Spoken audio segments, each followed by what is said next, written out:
Lightfoot the Deer by Thornton W. Burgess.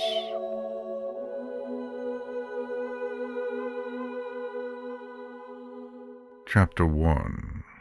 Peter Rabbit Meets Lightfoot. Peter Rabbit was on his way back from the pond of Paddy the Beaver, deep in the Green Forest. He had just seen Mr. and Mrs. Quack start toward the big river for a brief visit before leaving on their long, difficult journey to the faraway Southland. Farewells are always rather sad, and this particular farewell had left Peter with a lump in his throat, a queer, choky feeling. If I was sure that they would return next spring, it wouldn't be so bad, he muttered. It's those terrible guns. I know what it is to have to watch out for them. Farmer Brown's boy used to hunt me with one of them, but he doesn't any more. But even when he did hunt me, it wasn't anything like what the ducks have to go through. If I kept my eyes and ears open, I could tell when a hunter was coming, and could hide in a hole if I wanted to. I never had to worry about my meals, but with the ducks, it is 1,000 times worse. They've got to eat while making that long journey, and they can eat only where there is the right kind of food. Hunters with terrible guns know where those places are, and hide there until the ducks come. And the ducks have no way of knowing whether the hunters are waiting for them or not. That isn't hunting. Well, what is it? What are you talking to yourself about, Peter Rabbit?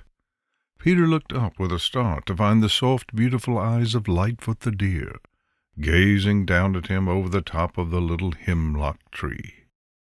It's awful, declared Peter. It's worse than unfair. It doesn't give them any chance at all. I suppose it must be, if you say so, replied Lightfoot. But you might tell me what all this awfulness is about. Peter grinned. Then he began at the beginning and told Lightfoot all about Mr. and Mrs. Quack and the many dangers they must face on their long journey to the faraway Southland, and back again in the spring, all because of the heartless hunters with terrible guns. Lightfoot listened with his great soft eyes, and his great soft eyes were filled with pity for the Quack family. I hope they will get through this all right, said he, and I hope they will get back in the spring. It is bad enough to be hunted by men at one time of the year, as no one knows better than I do. But to be hunted in the spring as well as in the fall is more than twice as bad. Men are strange creatures. I do not understand them at all. None of the people of the Green Forest would think of doing such terrible things. I suppose it is quite right to hunt others in order to get enough to eat, though I am thankful to say that I have never had to do that. But to hunt others just for the fun of hunting is something I cannot understand at all, and yet that is what men seem to do it for. I guess the trouble is they never have been hunted themselves, and don't know how it feels. Sometimes I think I'll hunt one some day, just to teach him a lesson. What are you laughing at, Peter? At the idea of you hunting a man, replied Peter. Your heart is all right, Lightfoot, but you are too timid and gentle to frighten anyone. Big as you are, I wouldn't fear you. With a single swift bound, Lightfoot sprang out in front of Peter. He stamped his sharp hooves, lowering his handsome head until the sharp points of his antlers, which people call horns, pointed straight at Peter, lifted the hair along the back of his neck, and made a motion as if to plunge at him. His eyes, which Peter had always thought so soft and gentle, seemed to flash fire. "Oh!" cried Peter in a faint, frightened-sounding voice, and leaped to one side before it entered his foolish little head that Lightfoot was just pretending. Lightfoot chuckled. "Did you say I couldn't frighten anyone?" he demanded. I didn't know you could look so terribly fierce," stammered Peter. "Those antlers look really dangerous when you point them that way. Why, what is that hanging to them? It looks like bits of old fur. Have you been tearing someone's coat, Lightfoot?" Peter's eyes were wide with wonder and suspicion. Chapter 2. Lightfoot's New Antlers. Peter Rabbit was puzzled. He stared at Lightfoot the Deer a wee bit suspiciously. "Have you been tearing at somebody's coat?" he asked again. He didn't like to think it of Lightfoot, who he had always believed quite as gentle, harmless, and timid as himself. But what else could he think? Lightfoot slowly shook his head. "No," said he, "I haven't torn anybody's coat." "Then what are those rags hanging on your antlers?" demanded Peter. Lightfoot chuckled. "They are what's left of the coverings of my new antlers," he explained. "What's that? What do you mean by new antlers?" Peter was sitting up very straight, with his eyes fixed on Lightfoot's antlers, as though he had never seen them before.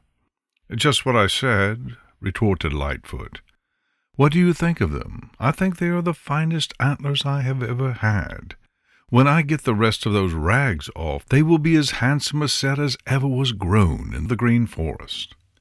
Lightfoot rubbed his antlers against the trunk of a tree till some of the rags hanging to them dropped off. Peter blinked very hard. He was trying to understand, and he couldn't. Finally, he said so. "What kind of a story are you trying to fill me up with?" he demanded indignantly. "Do you mean to tell me that those are not the antlers that you have had as long as I've known you? How can anything hard like those antlers grow? And if those are the new ones, where are the old ones? Show me the old ones, and perhaps I'll believe that these are the new ones. The idea of trying to make me believe that antlers grow just like plants. I've seen Bossy the cow all summer, and I know she has got the same horns she had last summer. New antlers, indeed." "You are quite right, Peter, quite right about Bossy the cow. She never has new horns. But that isn't any reason why I shouldn't have new antlers, is it?" replied Lightfoot patiently. "Her horns are quite different from my antlers. I have a new pair every year. You haven't seen me all summer, have you, Peter?" "No, I don't remember that I have," replied Peter, trying very hard to remember when he had last seen Lightfoot. "I know you haven't," retorted Lightfoot. "I know it because I have been hiding in a place you will never visit." "What have you been hiding for?" demanded Peter. "For my new antlers to grow," replied Lightfoot. "When my new antlers are growing, I want to be away by myself. I don't like to be seen without them or with half-grown ones. Besides, I am very uncomfortable while the new antlers are growing, and I want to be alone." Lightfoot spoke as if he really meant every word he said, but still Peter couldn't. He just couldn't believe that those wonderful great antlers had grown out of Lightfoot's head in a single summer. "Where did you leave your old ones, and when did they come off?" he asked, and there was doubt in the very tone of his voice. "They dropped off last spring, but I don't remember just where," replied Lightfoot. "I was too glad to be rid of them to notice where they dropped. You see, they were loose and uncomfortable, and I hadn't any more use for them because I knew that my new ones would be bigger and better. I've got one more point on each of them than I had last year." Lightfoot began once more to rub his antlers against the tree to get rid of the queer rags beginning to hang to them, and to polish the points. Peter watched in silence for a few minutes. Then, all his suspicions returning, he said, "But you haven't told me anything about those rags hanging to your antlers." "And you haven't believed what I have already told you," retorted Lightfoot. "I don't like telling things to people who won't believe me." Chapter 3. Lightfoot Tells How His Antlers Grew. It is hard to believe what seems impossible, and yet what seems impossible to you may be a very commonplace matter to someone else. So it does not do to say that a thing cannot be possible just because you cannot understand how it can be. Peter Rabbit wanted to believe what Lightfoot the Deer had just told him, but somehow he couldn't. If he had seen those antlers growing, it would have been another matter. But he hadn't seen Lightfoot since the very last day of winter, and then Lightfoot had worn just such handsome antlers as he now had. So Peter really couldn't be blamed for not being able to believe that those old ones had been lost, and in their place new ones had grown in just the few months of spring and summer. But Peter didn't blame Lightfoot in the least, because he had told Peter that he didn't like to tell things to people who wouldn't believe what he told them when Peter had asked him about the rags hanging to his antlers. "I'm trying to believe it," he said quite humbly. "It's all true," broke in another voice. Peter jumped and turned to find his cousin, Jumper the Hare. Unseen and unheard, he had stolen up and had overheard what Peter and Lightfoot had said. "How do you know it to be true?" snapped Peter a little crossly, for Jumper had startled him. "Because I saw Lightfoot's old antlers after they had fallen off, and I often saw Lightfoot while his new ones were growing," retorted Jumper. "All right, I'll believe anything that Lightfoot tells me if you say it's true," declared Peter, who greatly admires his cousin Jumper. "Now, tell me about those rags, Lightfoot. Please do." Lightfoot couldn't resist that please. "Those rags are what is left of a kind of covering which protected the antlers while they were growing, as I told you before," said he. "Very soon after my old ones dropped off, the new ones began to grow. They were not hard, not at all like they are now. They were soft and very tender, and the blood ran through them just as it does through our bodies. They were covered with a sort of skin with hairs on it, like thin fur. The ends were not sharply pointed like they are now, but were big and rounded like knobs. They were not like antlers at all, and they had made my head very hot, and they were very uncomfortable. That is why I hid away. They grew very fast, so fast that every day I could see by looking at my reflection in water that they were a little longer. It seemed to me sometimes as if all my strength went into those new antlers, and I had to be very careful not to hit them against anything. In the first place it would have hurt, and in the second place it might have spoiled the shape of them. When they had grown to the length you now see, they began to shrink and grow hard. The knobs on the ends shrank until they became pointed. As soon as they stopped growing, the blood stopped flowing in them, and as they became hard they were no longer tender. The skin which had covered them grew dry and split, and I rubbed it off on trees and bushes. The little rags you see are what is left, but I will soon be rid of those.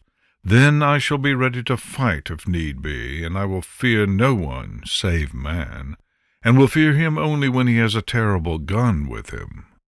Lightfoot tossed his head proudly, and rattled his wonderful antlers against the nearest tree.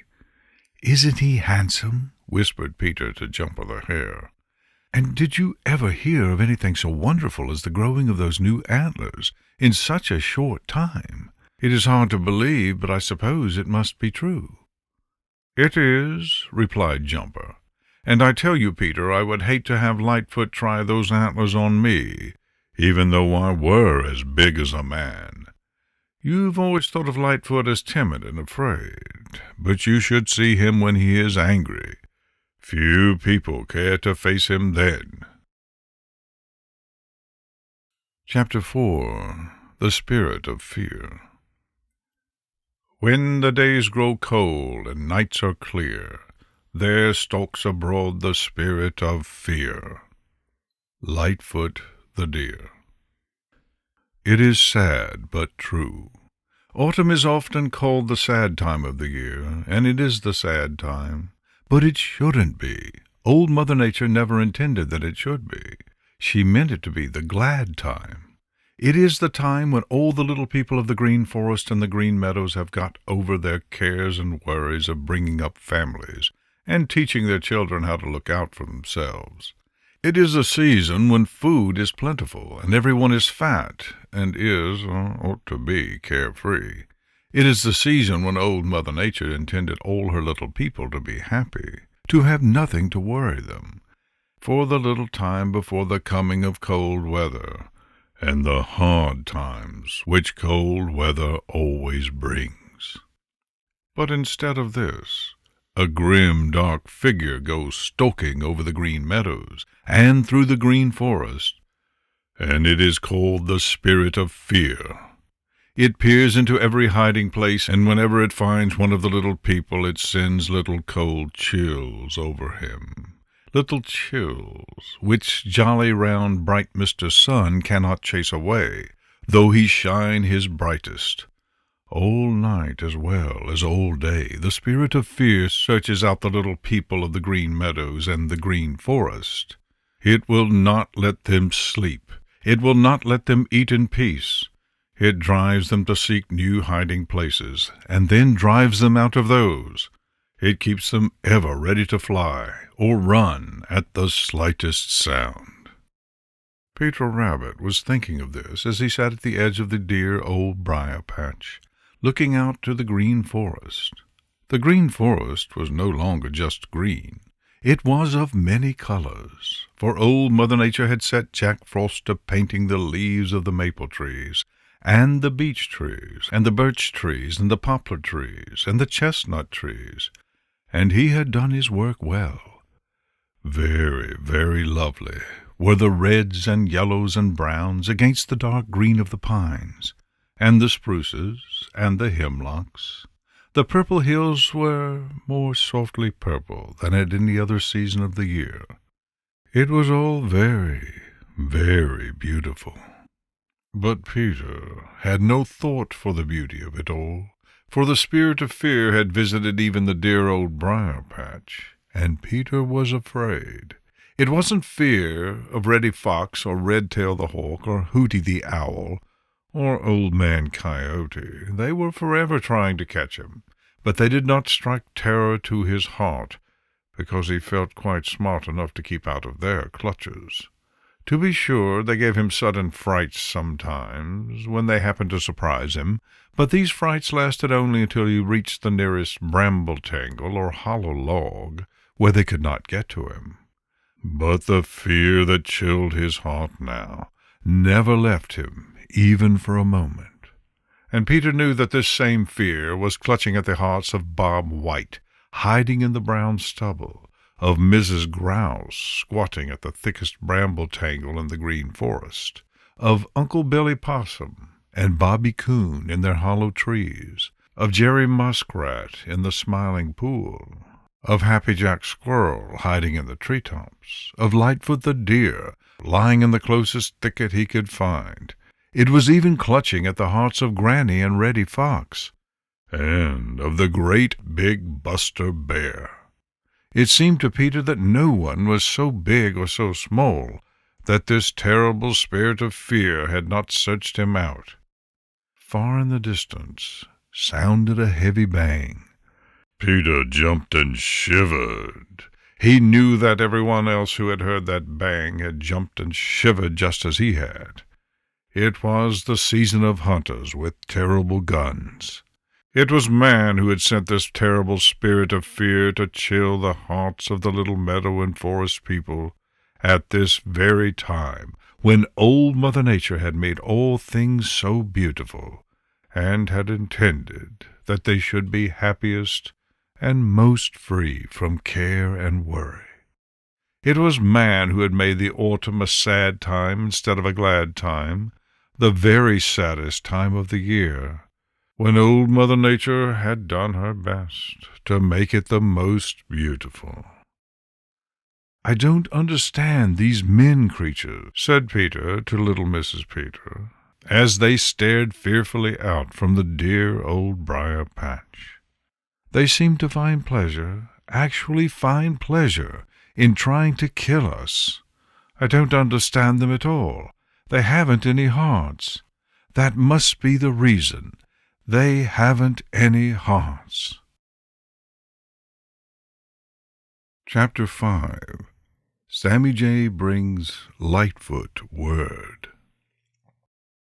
Sammy Jay is one of those who believe in the wisdom of the old saying, early to bed and early to rise. Sammy needs no alarm clock to get up early in the morning. He is awake as soon as it is light enough to see, and wastes no time wishing he could sleep a little longer. His stomach wouldn't let him if he wanted to. Sammy always wakes up hungry. In this he is no different from all his feathered neighbors. So, the minute Sammy gets his eyes open, he makes his toilet, for Sammy is very neat, and starts out to hunt for his breakfast. Long ago, Sammy discovered that there is no safer time of the day to visit the dooryards of those two-legged creatures called men than very early in the morning. On this particular morning, he had planned to fly over to Farmer Brown's dooryard, but at the last minute, he changed his mind. Instead, he flew over to the dooryard of another farm. It was so very early in the morning that Sammy didn't expect to find anybody stirring, so you can guess how surprised he was when, just as he came in sight of that dooryard, he saw the door of the house open and a man step out. Sammy stopped on the top of the nearest tree. "Now, what is that man doing up as early as this?" muttered Sammy. Then he caught sight of something under the man's arm. He didn't have to look twice to know what it was. It was a gun. Yes, sir, it was a gun. A terrible gun. "Ha!" exclaimed Sammy, and quite forgot that his stomach was empty. "Now who can that fellow be after so early in the morning? I wonder if he's going to the dear old briar patch to look for Peter Rabbit, or if he's going to the old pasture in search of Reddy Fox, or if it is Mr. and Mrs. Grouse he hopes to kill. I think I'll sit right here and watch." So Sammy sat on the top of the tree and watched the hunter with the terrible gun. He saw him head straight to the Green Forest. "It is Mr. and Mrs. Grouse after all, I guess," thought Sammy. "If I knew just where they were, I'd go over and warn them." But Sammy didn't know just where they were, and he knew that it might take him a long time to find them, so he once more began to think of breakfast. And then, right then, another thought popped into his head. He thought of Lightfoot the Deer. Sammy watched the hunter enter the Green Forest, and he silently followed him. From the way the hunter moved, Sammy decided that he wasn't thinking of Mr. and Mrs. Grouse. "It's Lightfoot the Deer as sure as I live," muttered Sammy. "He ought to be warned. He certainly ought to be warned. I know right where he is. I believe I'll warn him myself." Sammy found Lightfoot right where he expected to. "He's coming!" cried Sammy. "A hunter with a terrible gun is coming!" Chapter 6. A Game of Hide-and-Seek. There was a game of hide-and-seek that Danny Meadow Mouse once played with Buster Bear. It was a very dreadful game for Danny, but hard as it was for Danny, it didn't begin to be as hard as the game Lightfoot the Deer was playing with the hunter in the Green Forest. In the case of Buster Bear and Danny, the latter had simply to keep out of reach of Buster. As long as Buster didn't get his great paws on Danny, the latter was safe. Then, too, Danny was a very small person. He is so small that he can hide under 2 or 3 leaves. Wherever he is pretty sure to find a hiding place of some sort. His small size gives him advantages in the game of hide-and-seek. It certainly does. But Lightfoot the Deer is big. He is one of the largest of the people who live in the Green Forest. Being so big, it is not so easy to hide. Moreover, a hunter with a terrible gun does not have to get close in order to kill. Lightfoot knew all this as he waited for the coming of the hunter of whom Sammy Jay had warned him. He had learned many lessons in the hunting season of the year before, and he remembered every one of them. He knew that to forget even one of them might cost him his life. So, standing motionless behind a tangle of fallen trees, Lightfoot listened and watched. Presently, over in the distance, he heard Sammy Jay screaming, "Thief! Thief! Thief!" A little sigh of relief escaped Lightfoot. He knew that screaming of Sammy Jay's was a warning to tell him where the hunter was. Knowing just where the hunter was made it easier for Lightfoot to know what to do. A merry little breeze came stealing through the green forest. It came from behind Lightfoot and danced on towards the hunter with the terrible gun. Instantly, Lightfoot began to steal softly away through the green forest. He took the greatest care to make no sound. He went in a half-circle, stopping every few steps to listen and test the air with his wonderful nose. Can you guess what Lightfoot was trying to do? He was trying to get behind the hunter so that the merry little breezes would bring to him the dreaded man's scent. So long as Lightfoot could get that scent, he would know where the hunter was, though he could neither see nor hear him. If he had remained where Sammy Jay had found him, the hunter might have come within shooting distance before Lightfoot could have located him.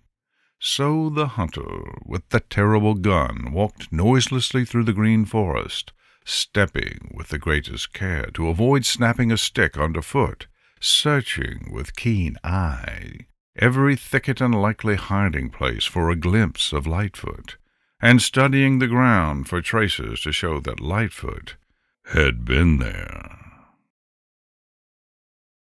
Chapter 7. The Merry Little Breezes Help Lightfoot. Could you have seen the hunter with the terrible gun and Lightfoot the Deer that morning on which the hunting season opened, you might have thought that Lightfoot was hunting the hunter instead of the hunter hunting Lightfoot. You see, Lightfoot was behind the hunter instead of in front of him. He was following the hunter so as to keep track of him. As long as he knew just where the hunter was, he felt reasonably safe. The merry little breezes are Lightfoot's best friends. They always bring to him all the different scents they find as they wander through the green forest. And Lightfoot's delicate nose is so wonderful that he can take these scents, even though they be very faint, and tell just who or what has made them. So, though he makes the best possible use of his big ears and his beautiful eyes, he trusts more to his nose to warn him of danger. For this reason, during the hunting season, when he moves about, he moves in the direction from which the merry little breezes may be blowing. He knows that they will bring to him warning of any danger which may lie in that direction. Now the hunter with the terrible gun, who was looking for Lightfoot, knew all this, for he was wise in the ways of Lightfoot and all the other little people of the green forest. When he had entered the green forest that morning, he had first of all made sure of the direction from which the merry little breezes were coming. Then he had begun to hunt in that direction, knowing that thus this scent would be carried behind him. It is more than likely that he would have reached the hiding place of Lightfoot the Deer before the latter would have known that he was in the green forest, had it not been for Sammy Jay's warning. When he reached the tangle of fallen trees behind which Lightfoot had been hiding, he worked around it slowly, and with the greatest care, holding his terrible gun ready to use instantly, should Lightfoot leap out. Presently he found Lightfoot's footprints in the soft ground, and studying them he knew that Lightfoot had known of his coming. "It was that confounded jay," muttered the hunter. "Lightfoot heard him and knew what it meant. I know what he has done. He has circled round so as to get behind me and get my scent. It is a clever trick, a very clever trick. But two can play at that game. I'll just try that little trick myself."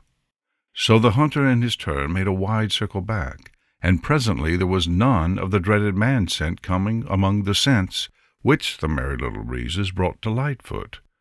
Lightfoot had lost track of the hunter. Chapter 8. Wit Against Wit.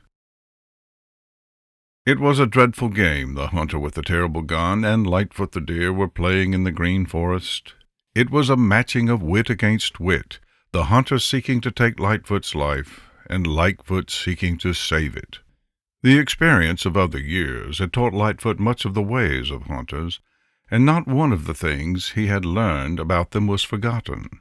But the hunter in his turn knew much of the ways of deer, so it was that each was trying his best to outguess the other. When the hunter found the hiding place that Lightfoot had left at the warning of Sammy Jay, he followed Lightfoot's tracks for a short distance. It was slow work, and only one whose eyes had been trained to notice little things could have done it. You see, there was no snow, and only now and then, when he had stepped on a bit of soft ground, had Lightfoot left a footprint. But there were other signs which the hunter knew how to read. A freshly upturned leaf here, and here a bit of moss slightly crushed. These things told the hunter which way Lightfoot had gone. Slowly, patiently, watchfully, the hunter followed. After a while he stopped with a satisfied grin. "I thought as much," he muttered. "He heard that pesky jay and circled around so as to get my scent. I'll just cut across my old trail, and unless I'm greatly mistaken, I'll find his tracks there." So, swiftly but silently, the hunter cut across his old trail, and in a few moments he found just what he had expected. One of Lightfoot's footprints. Once more he grinned. "Well, old fellow, I've outguessed you this time," he said to himself.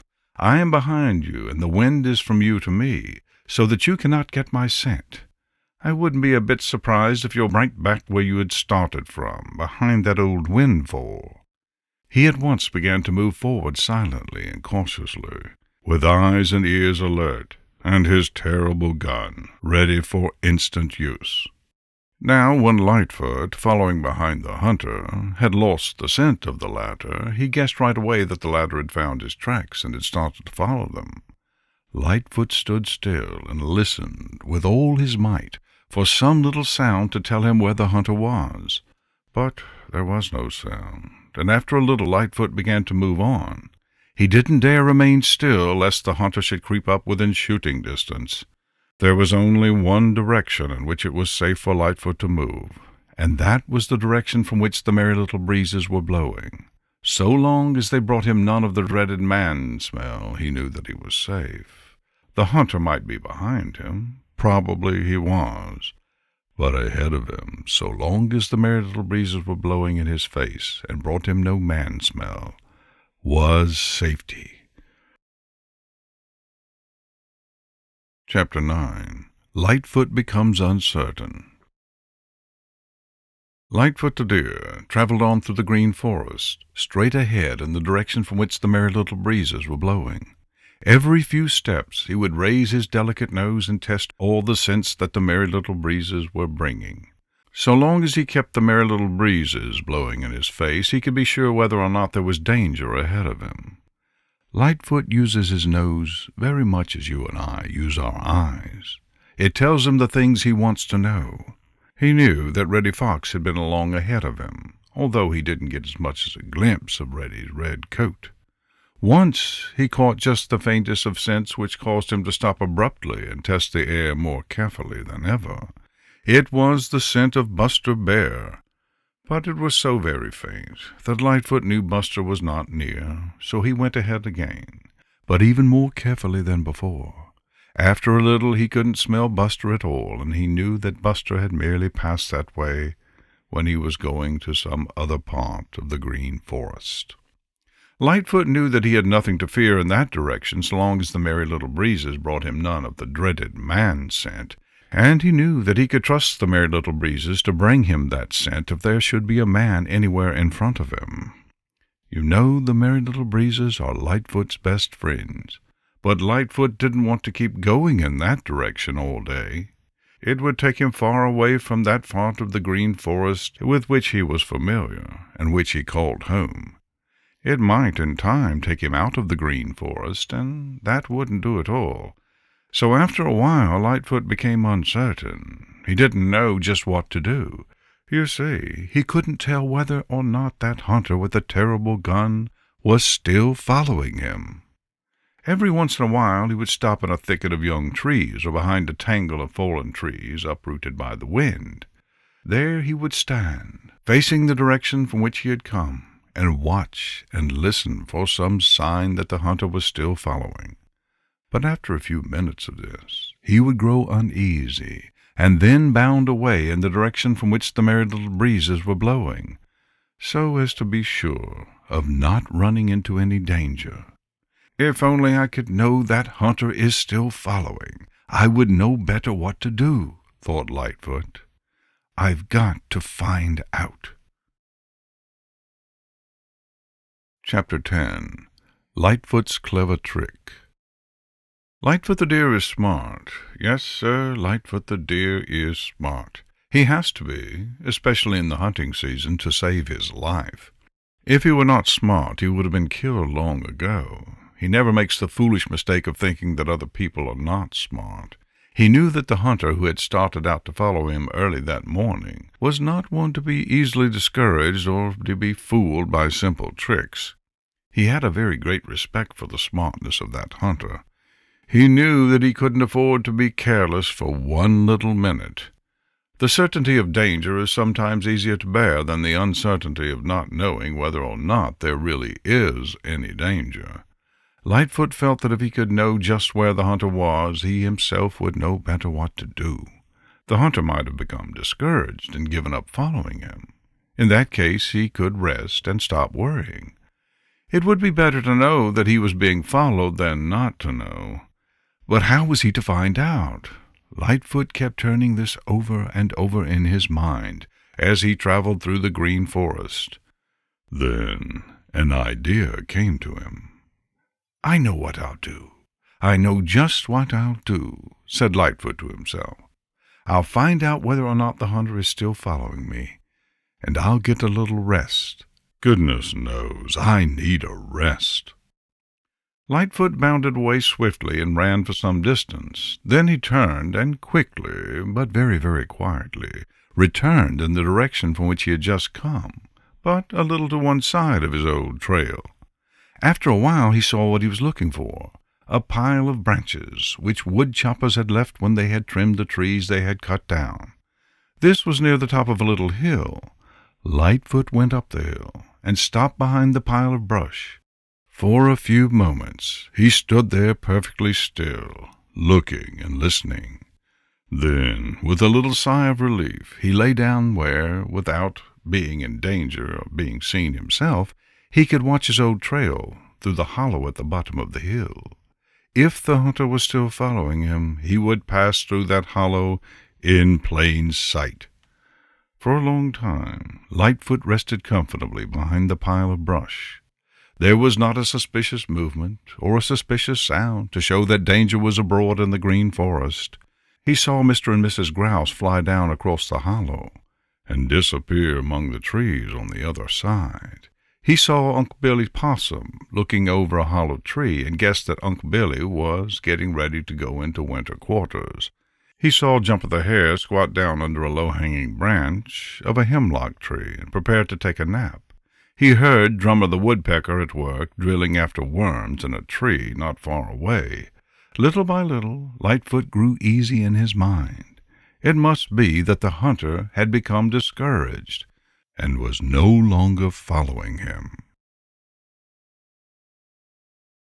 Chapter 11. The Hunted Watches the Hunter. It was so quiet and peaceful, and altogether lovely there in the green forest, where Lightfoot the Deer lay resting behind a pile of brush, near the top of a little hill, that it didn't seem possible that such a thing as sudden death could be anywhere near. It didn't seem possible that there could be any need for watchfulness. But Lightfoot long ago had learned that often danger is nearest when it seems least to be expected. So though he would have liked very much to have taken a nap, Lightfoot was too wise to do anything so foolish. He kept his beautiful, great, soft eyes fixed in the direction from which the hunter, with the terrible gun, would come if he was still following that trail. He kept his great ears gently moving to catch every little sound.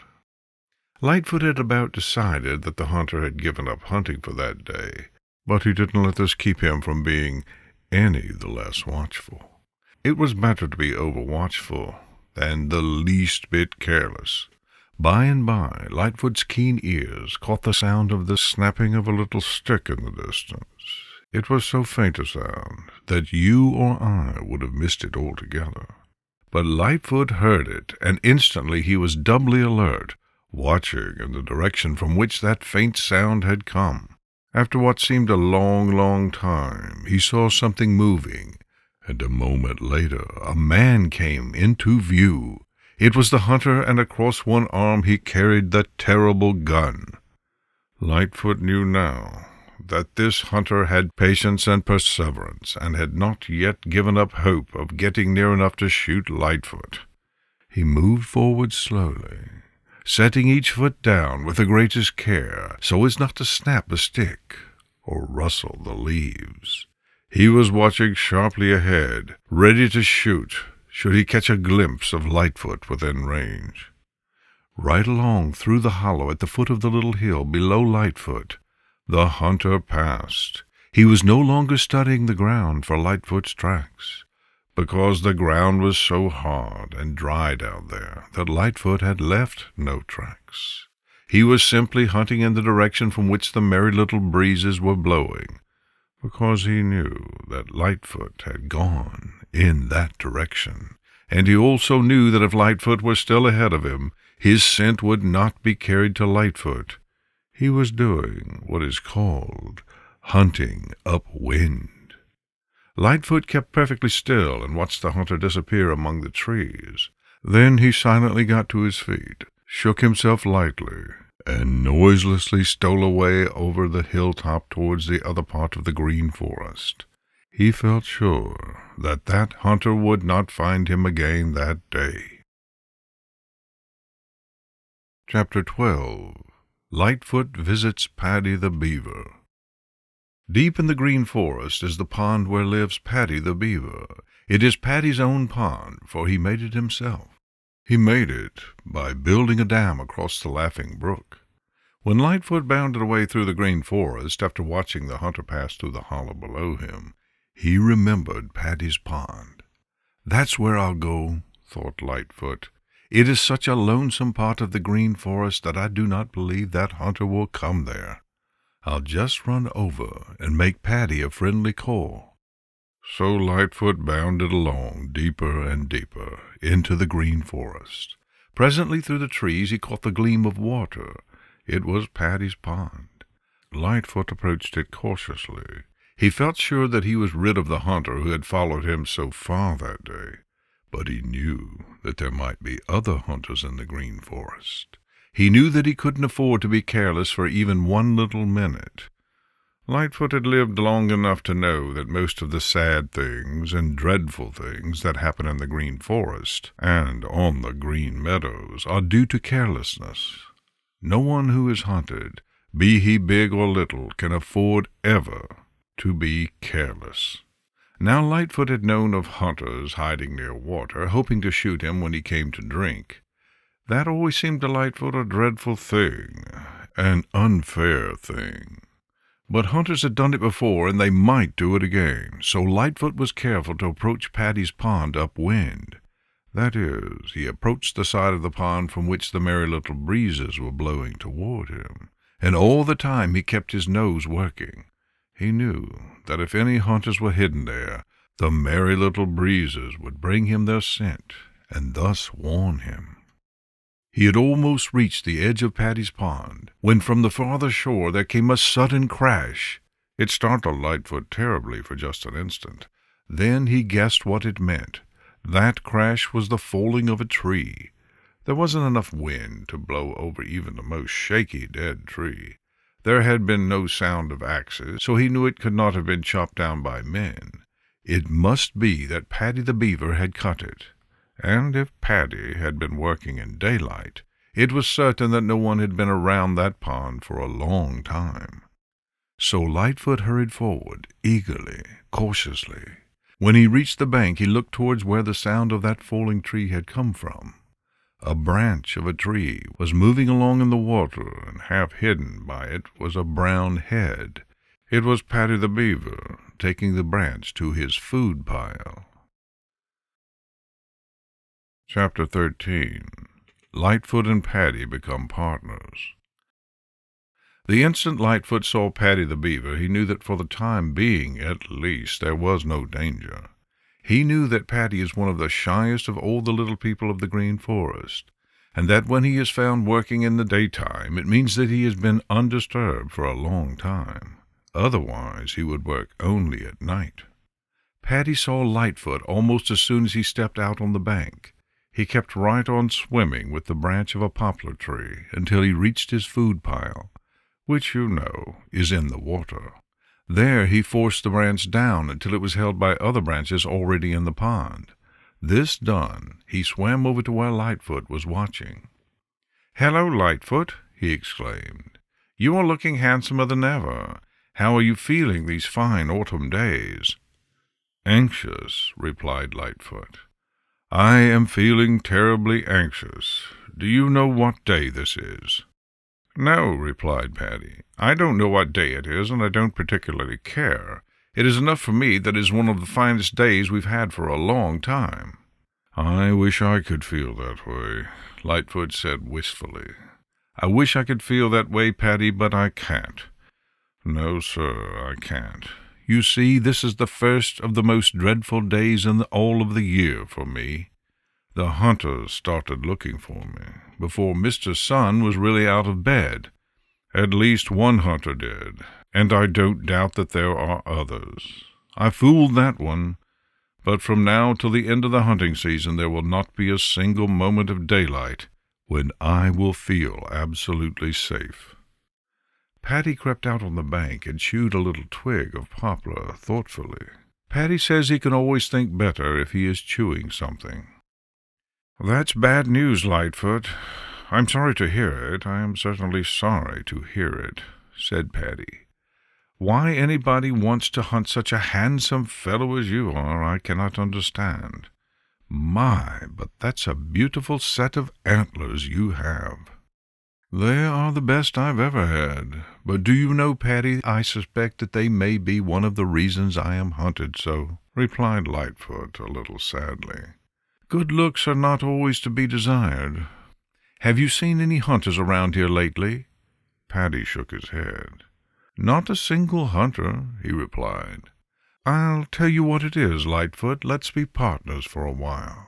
You stay right around my pond. If I see or hear or smell anything suspicious, I'll warn you. You do the same for me.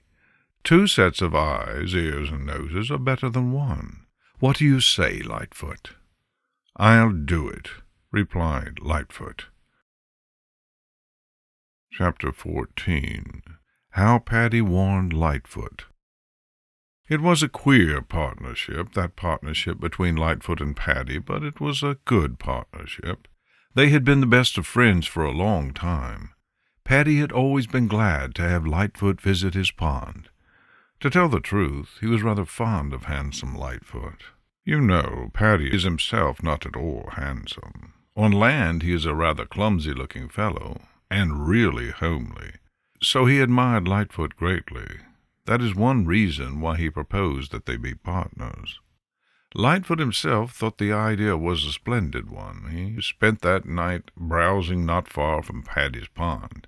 With the coming of daylight, he lay down in a thicket of young hemlock trees near the upper end of the pond.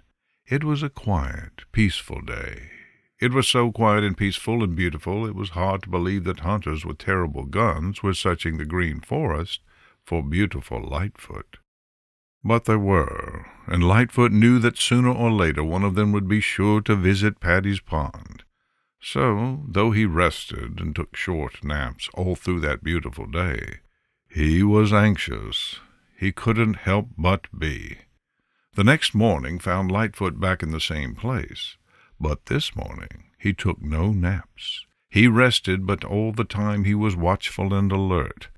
A feeling of uneasiness possessed him. He felt in his bones that danger in the shape of a hunter with a terrible gun was not far distant.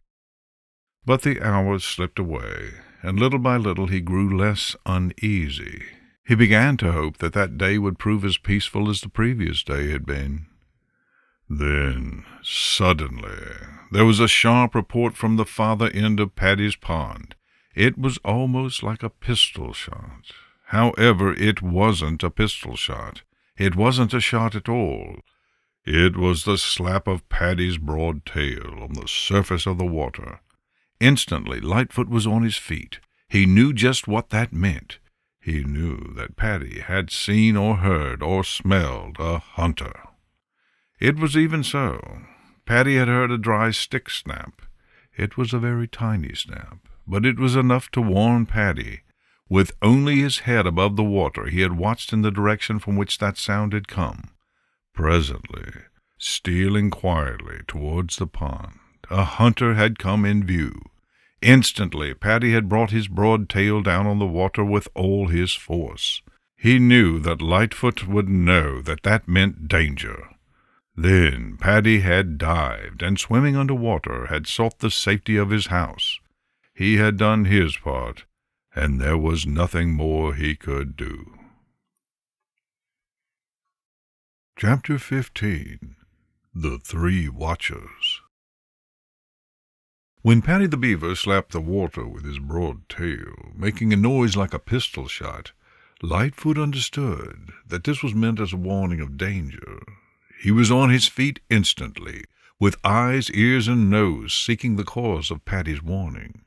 After a moment or two, he stole softly up to the top of a little ridge some distance back from Paddy's pond, but from the top of which he could see the whole of the pond. There he hid among some close-growing young hemlock trees. It wasn't long before he saw a hunter with a terrible gun come down to the shore of the pond. Now the hunter had heard Paddy slap the water with his broad tail. Of course, there would have been something very wrong with his ears if he had failed to hear it. "Confound that beaver," muttered the hunter crossly. "If there was a deer anywhere around this pond, he is probably on his way now. I'll have a look around and see if there are any signs." So the hunter went on to the edge of Paddy's pond, and then began to walk around it, studying the ground as he walked. Presently he found the footprints of Lightfoot in the mud, where Lightfoot had gone down to the pond to drink. "I thought as much," muttered the hunter. "Those tracks were made last night. That deer probably was lying down somewhere near here, and I might have had a shot but for that pesky beaver. I'll just look the land over, and then I'll wait here a while. If that deer isn't too badly scared, he may come back." So the hunter went quite around the pond, looking into all likely hiding places. He found where Lightfoot had been lying, and he knew that in all probability Lightfoot had been there when Paddy gave the danger signal. "It's of no use for me to try to follow him," thought the hunter. "It is too dry for me to track him. He may not be so badly scared after all. I'll just find a good place and wait." So the hunter found an old log behind some small trees, and there sat down. He could see all around Paddy's pond. He sat perfectly still. He was a clever hunter, and he knew that so long as he did not move, he was not likely to be noticed by any sharp eyes that might come that way. What he didn't know was that Lightfoot had been watching him all the time, and was even then standing where he could see him. And another thing he didn't know was that Paddy the Beaver had come out of his house, and, swimming under water, had reached a hiding place on the opposite shore from which he, too, had seen the hunter sit down on the log. So the hunter watched for Lightfoot, and Lightfoot and Paddy watched the hunter. Chapter 16. Visitors to Paddy's pond. That hunter was a man of patience. Also, he was a man who understood the little people of the green forest and the green meadows. He knew that if he would not be seen, he must not move. So he didn't move. He kept as motionless as if he were a part of the very log on which he was sitting. For some time there was no sign of any living being. Then, from under the tree-tops in the direction of the big river, came the whistle of swift wings, and Mr. and Mrs. Quack alighted with a splash in the pond. For a few moments they sat on the water, a picture of watchful suspicion. They were looking and listening to make sure that no danger was near. Satisfied at last, they began to clean their feathers. It was plain that they felt safe. Paddy the Beaver was tempted to warn them that they were not as safe as they thought, but as long as the hunter did not move, Paddy decided to wait. Now, the hunter was sorely tempted to shoot these ducks, but he knew that if he did, he would have no chance that day to get Lightfoot the Deer, and it was Lightfoot he wanted. So Mr. and Mrs. Quack swam about within easy range of that terrible gun, without once suspecting that danger was anywhere near. By and by the hunter's keen eyes caught a movement at one end of Paddy's dam. An instant later Bobby Coon appeared. It was clear that Bobby was quite unsuspicious. He carried something, but just what, the human could not make out. He took it down to the edge of the water and there carefully washed it. Then he climbed up on Paddy's dam and began to eat. You know, Bobby Coon is very particular about his food. Whenever there is water near, Bobby washes his food before eating. Once more the hunter was tempted, but did not yield to the temptation, which was a very good thing for Bobby Coon. All this Lightfoot saw as he stood among the little hemlock trees at the top of the ridge behind the hunter. He saw and understood. It is because he wants to kill me that he doesn't shoot at Mr. and Mrs. Quack or Bobby Coon, thought Lightfoot a little bitterly. What have I ever done that he should be so anxious to kill me? Still, the hunter sat without moving. Mr. and Mrs. Quack contentedly hunted for food in the mud at the bottom of Paddy's pond. Bobby Coon finished his meal, crossed the dam, and disappeared in the green forest. He had gone off to take a nap somewhere. Time slipped by. The hunter continued to watch patiently for Lightfoot, and Lightfoot and Paddy the Beaver watched the hunter. Finally, another visitor appeared at the upper end of the pond. A visitor in a wonderful coat of red. It was Reddy Fox. Chapter 17. Sammy Jay Arrives. When Reddy Fox arrived at the pond of Paddy the Beaver, the hunter who was hiding there saw him instantly. So did Lightfoot, but no one else did. He approached in that cautious, careful way that he always uses when he is hunting. The instant he reached a place where he could see all over Paddy's pond, he stopped, as suddenly as if he had turned to stone. He stopped with one foot lifted up in the act of taking a step. He had seen Mr. and Mrs. Quack. Now you know there is nothing Reddy Fox likes better for a dinner than a duck. The instant he saw Mr. and Mrs. Quack, a gleam of longing crept into his eyes, and his mouth began to water.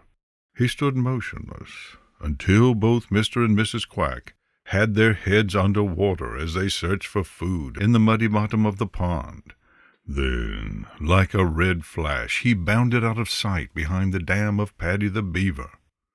Presently the hunter saw Reddy's black nose at the end of the dam as Reddy peeped around to watch Mr. and Mrs. Quack. The latter was slowly moving along in that direction as they fed. Reddy was quick to see this. If he remained right where he was, and Mr. and Mrs. Quack kept on feeding in that direction, the chances were that he would have a dinner of fat duck. All he needed to do was be patient and wait. So, with his eyes fixed fast on Mr. and Mrs. Quack, Reddy Fox crouched behind Paddy's dam and waited. Watching Reddy and the ducks, the hunter almost forgot Lightfoot the Deer. Mr. and Mrs. Quack were getting very near to where Reddy was waiting for them. The hunter was tempted to get up and frighten those ducks. He didn't want Reddy Fox to have them, because he hoped some day to get them himself. I suppose, thought he, I was foolish not to shoot them when I had the chance. They are too far away now, and it looks very much as if that red rascal will get one of them. I believe I'll spoil that red scamp's plans by frightening them away. I don't believe the deer will be back here today anyway, so I may as well save those ducks. But the hunter did nothing of the kind. You see, just as he was getting ready to step out from his hiding place, Sammy Jay arrived. He perched in a tree close to the end of Paddy's dam, and at once he spied Reddy Fox. It didn't take him a second to discover what Reddy was hiding there for. "Thief! Thief! Thief!" screamed Sammy, and then looked down at Reddy with a mischievous look in his sharp eyes. There is nothing Sammy Jay delights in more than upsetting the plans of Reddy Fox. At the sound of Sammy's voice, Mr. and Mrs. Quack swam hurriedly towards the middle of the pond. They knew exactly what that warning meant. Reddy Fox looked up at Sammy Jay and snarled angrily. Then, knowing it was useless to hide longer, he bounded away through the green forest to hunt elsewhere. Chapter 18. The Hunter Loses His Temper. The hunter, hidden near the pond of Paddy the Beaver, chuckled silently. That is to say, he laughed without making any sound. The hunter thought the warning of Mr. and Mrs. Quack by Sammy Jay was a great joke on Reddy. To tell the truth, he was very much pleased. As you know, he wanted those ducks himself. He suspected that they would stay in that little pond for some days, and he planned to return there and shoot them after he had got Lightfoot the Deer. He wanted to get Lightfoot first, and he knew that to shoot at anything else might spoil his chance of getting a shot at Lightfoot. Sammy Jay did me a good turn, thought the hunter. Although he doesn't know it, Reddy Fox certainly would have caught one of those ducks had Sammy not come along just when he did. It would have been a shame to have had one of them caught by that fox. I mean to get one, and I hope both of them, myself. Now, when you come to think of it, it would have been a far greater shame for the hunter to have killed Mr. and Mrs. Quack than for Reddy Fox to have done so. Reddy was hunting them because he was hungry. The hunter would have shot them for sport. He didn't need them. He had plenty of other food. Reddy Fox doesn't just kill for the pleasure of killing. So the hunter continued to sit in his hiding place, with very friendly feelings for Sammy Jay. Sammy watched Reddy Fox disappear, and then flew over to that side of the pond where the hunter was. Mr. and Mrs. Quack called their thanks to Sammy, to which he replied that he had done no more for them than he would do for anybody, or that they would have done for him. For some time Sammy sat quietly in the top of the tree, but all the time his sharp eyes were very busy. By and by he spied the hunter sitting on the log. At first he couldn't make out just what he was looking at. It didn't move, but nevertheless Sammy was suspicious. Presently he flew over to a tree where he could see better. Right away he spied the terrible gun, and he knew just what that was. Once more he began to yell, "Thief! Thief! Thief!" at the top of his lungs. It was then that the hunter lost his temper.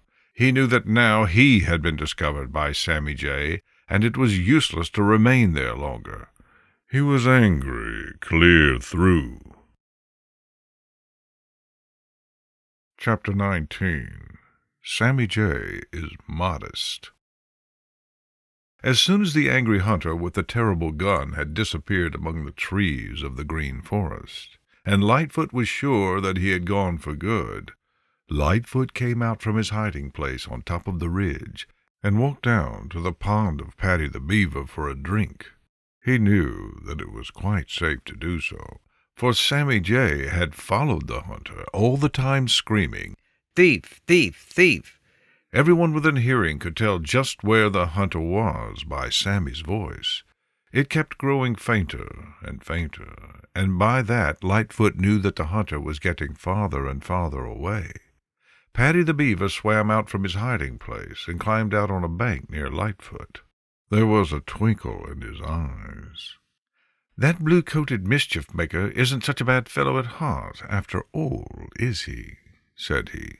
Lightfoot lifted his beautiful head and set his ears forward to catch the sound of Sammy's voice in the distance. "Sammy Jay may be a mischief-maker, as some people say," said he, "but you can always count on him to prove a true friend in time of danger. He brought me warning of the coming of the hunter the other morning. You saw him save Mr. and Mrs. Quack a little while ago, and then he actually drove that hunter away. I suppose Sammy Jay has saved more lives than anyone I know of. I wish he would come back here and let me thank him." Some time later Sammy Jay did come back. "Well," said he, as he smoothed his feathers, "I chased that fellow clear to the edge of the green forest, so I guess there will be nothing more to fear from him today. I'm glad to see he hasn't got you yet, Lightfoot. I've been a bit worried about you." "Sammy," said Lightfoot, "you are one of the best friends I have. I don't know how I can ever thank you for what you've done for me." "Don't try," replied Sammy shortly. "I haven't done anything but what anybody else would have done. Old Mother Nature gave me a pair of good eyes and a strong voice. I simply make the best of them I can. Just to see a hunter with a terrible gun makes me angry clear through. I'd rather spoil his hunting than eat." "You watch out, Sammy. One of these days a hunter will lose his temper and shoot you just to get even with you," warned Paddy the Beaver. "Don't worry about me," replied Sammy. "I know just how far those terrible guns can shoot, and I don't take any chances. By the way, Lightfoot, the Green Forest is full of hunters looking for you. I've seen a lot of them, and I know they are looking for you because they do not shoot at anybody else, even when they have a chance." Chapter 20. Lightfoot Hears a Dreadful Sound.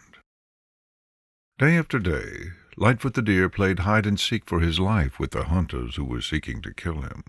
He saw them many times, though not one of them saw him. More than once, a hunter passed close to Lightfoot's hiding place, without once suspecting it. But poor Lightfoot was feeling the strain.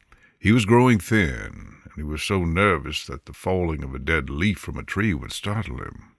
There is nothing quite so terrible as being continually hunted. It was getting so that Lightfoot half expected a hunter to step out from behind every tree. Only when the black shadows wrapped the green forest in a darkness did he know a moment of peace. And those hours of safety were filled with dread of what the next day might bring. Early one morning, a terrible sound rang through the green forest and brought Lightfoot to his feet with a startled jump. It was the baying of hounds following a trail. At first it did not sound so terrible. Lightfoot had often heard it before. Many times he had listened to the baying of Bowser the Hound as he followed Reddy Fox. It had not sounded so terrible then, because it meant no danger to Lightfoot.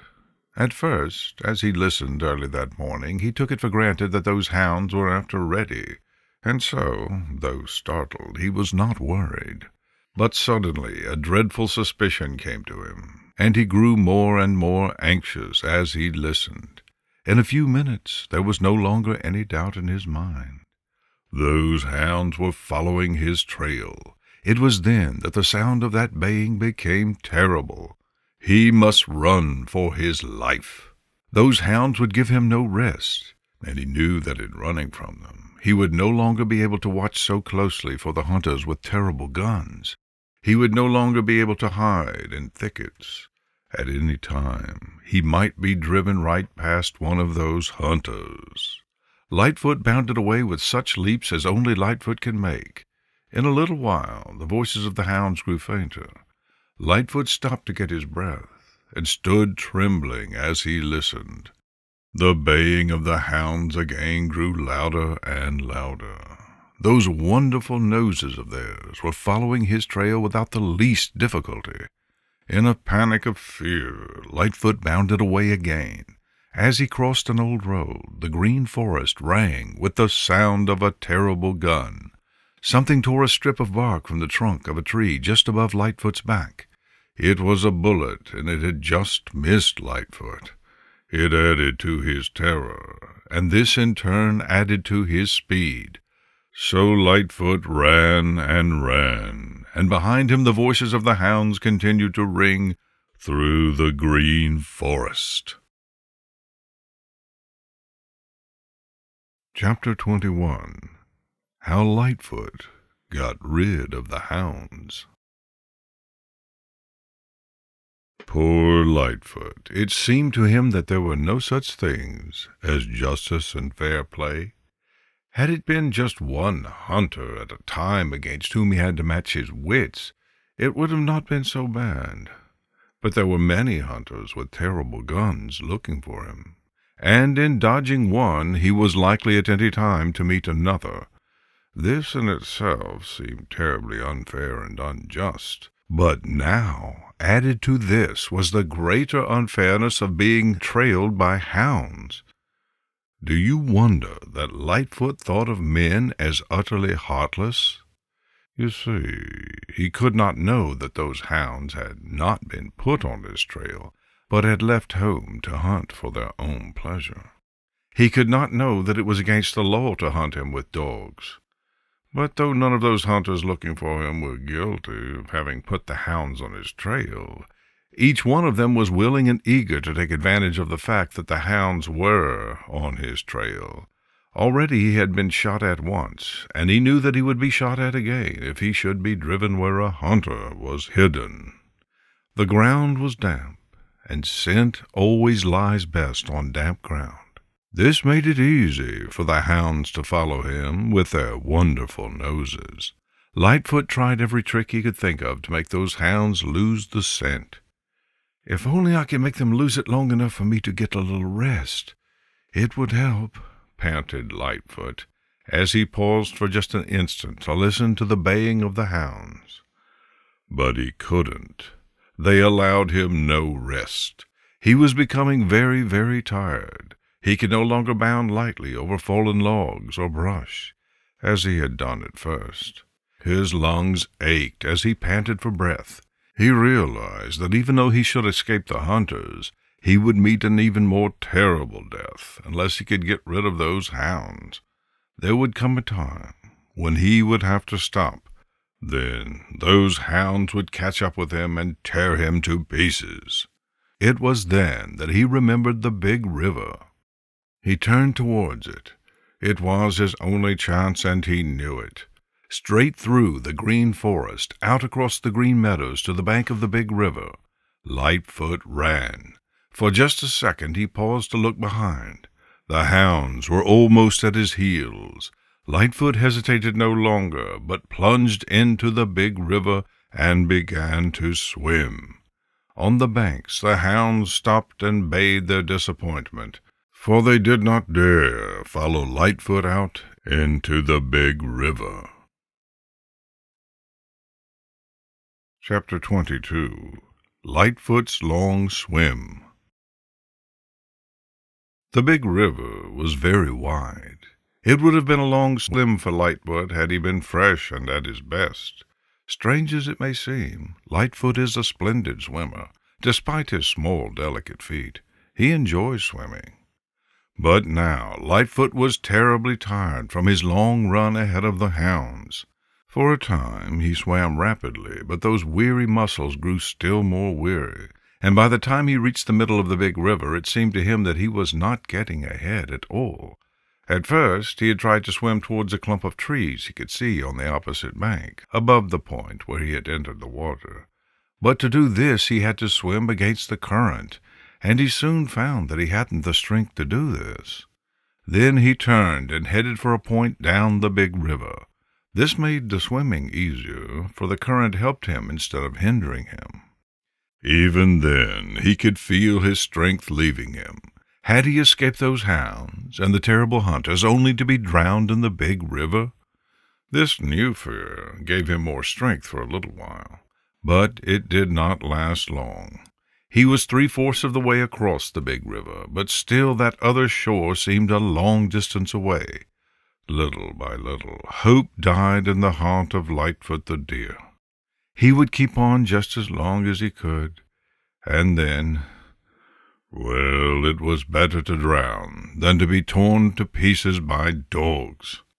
Just as Lightfoot felt that he could not take another stroke, and that the end was at hand, one foot touched something. Then all 4 feet touched. A second later he had found solid footing, and was standing with the water only up to his knees. He had found a little sandbar out in the big river. With a little gasp of returning hope, Lightfoot waded along until the water began to grow deeper again. He had hoped that he would be able to wade ashore, but he saw now that he would have to swim again. So for a long time he remained right where he was. He was so tired that he trembled all over, and he was as frightened as he was tired.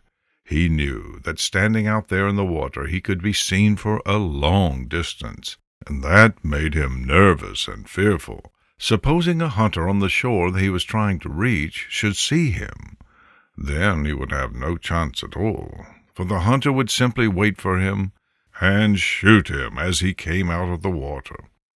But rest he must, and so he stood for a little time on the little sandbar in the big river, and little by little he felt his strength returning. Chapter 23. Lightfoot Finds a Friend. As Lightfoot rested, trying to recover his breath, out there on the little sandbar in the big river, his great, soft, beautiful eyes watched first one bank and then the other. On the bank he had left, he could see two black and white specks moving about, and across the water came the barking of dogs. Those two specks were the hounds who had driven him into the big river. They were barking now instead of baying. Presently a brown form joined the black and white specks. It was a hunter, drawn there by the barking of the dogs. He was too far away to be dangerous, but the mere sight of him filled Lightfoot with terror again.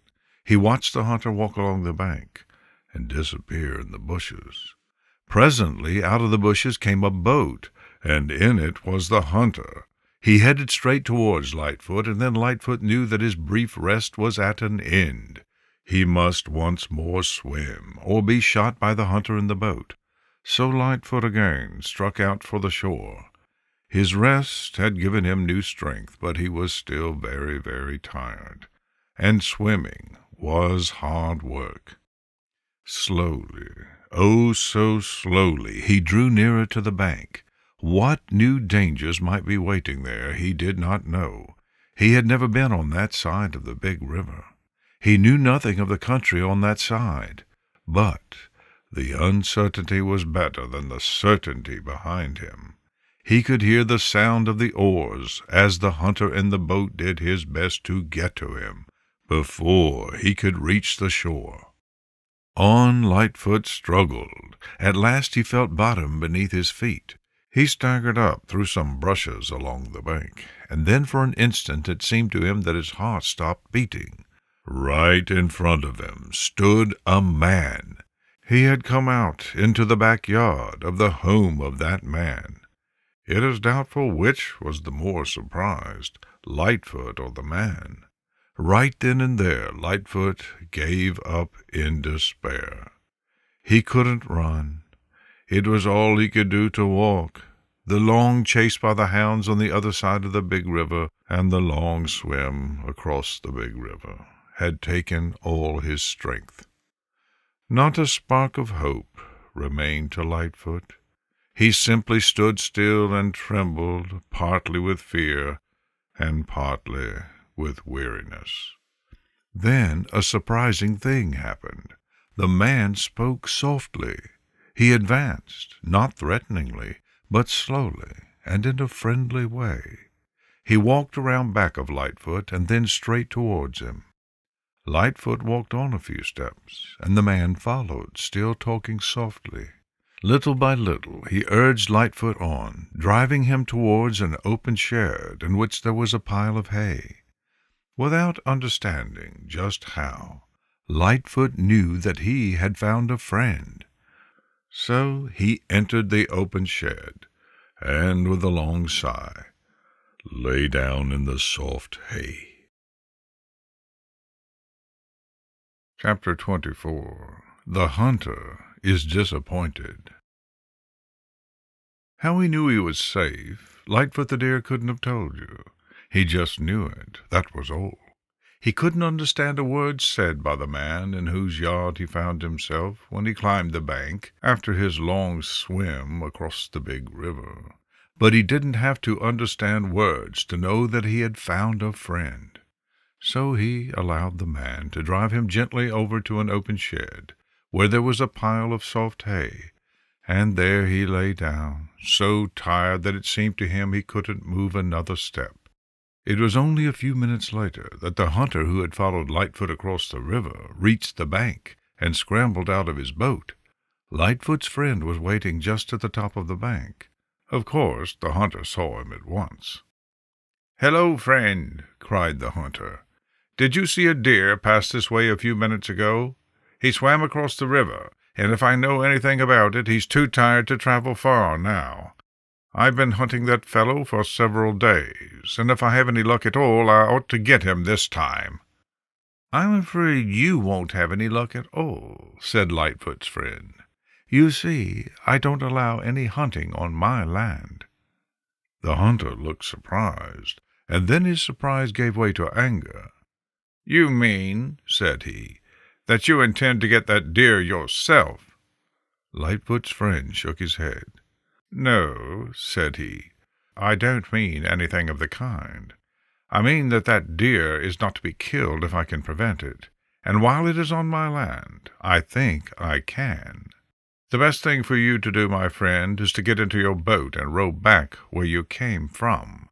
Are those your hounds barking over there?" "No," replied the hunter promptly. "I know the law just as well as you do, and it is against the law to hunt deer with dogs. I don't even know who owns those 2 hounds over there." "That may be true," replied Lightfoot's friend.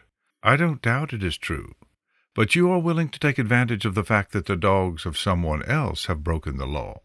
You knew that those dogs had driven that deer into the big river, and you promptly took advantage of that fact to try and reach the deer before he could get across. You are not hunting for the pleasure of hunting, but just to kill. You don't know the meaning of justice or fairness. Now get off my land. Get back into your boat, and off my land as quick as you can. That deer is not very far from here, and so tired that he cannot move. Just as long as he will stay here, he will be safe, and I hope he will stay until this miserable hunting season is ended." Muttering angrily, the hunter got back into his boat and pushed off. But he didn't row back across the river. Chapter 25. The Hunter Lies in Wait. If ever there was an angry hunter, it was the one who had followed Lightfoot the Deer across the big river.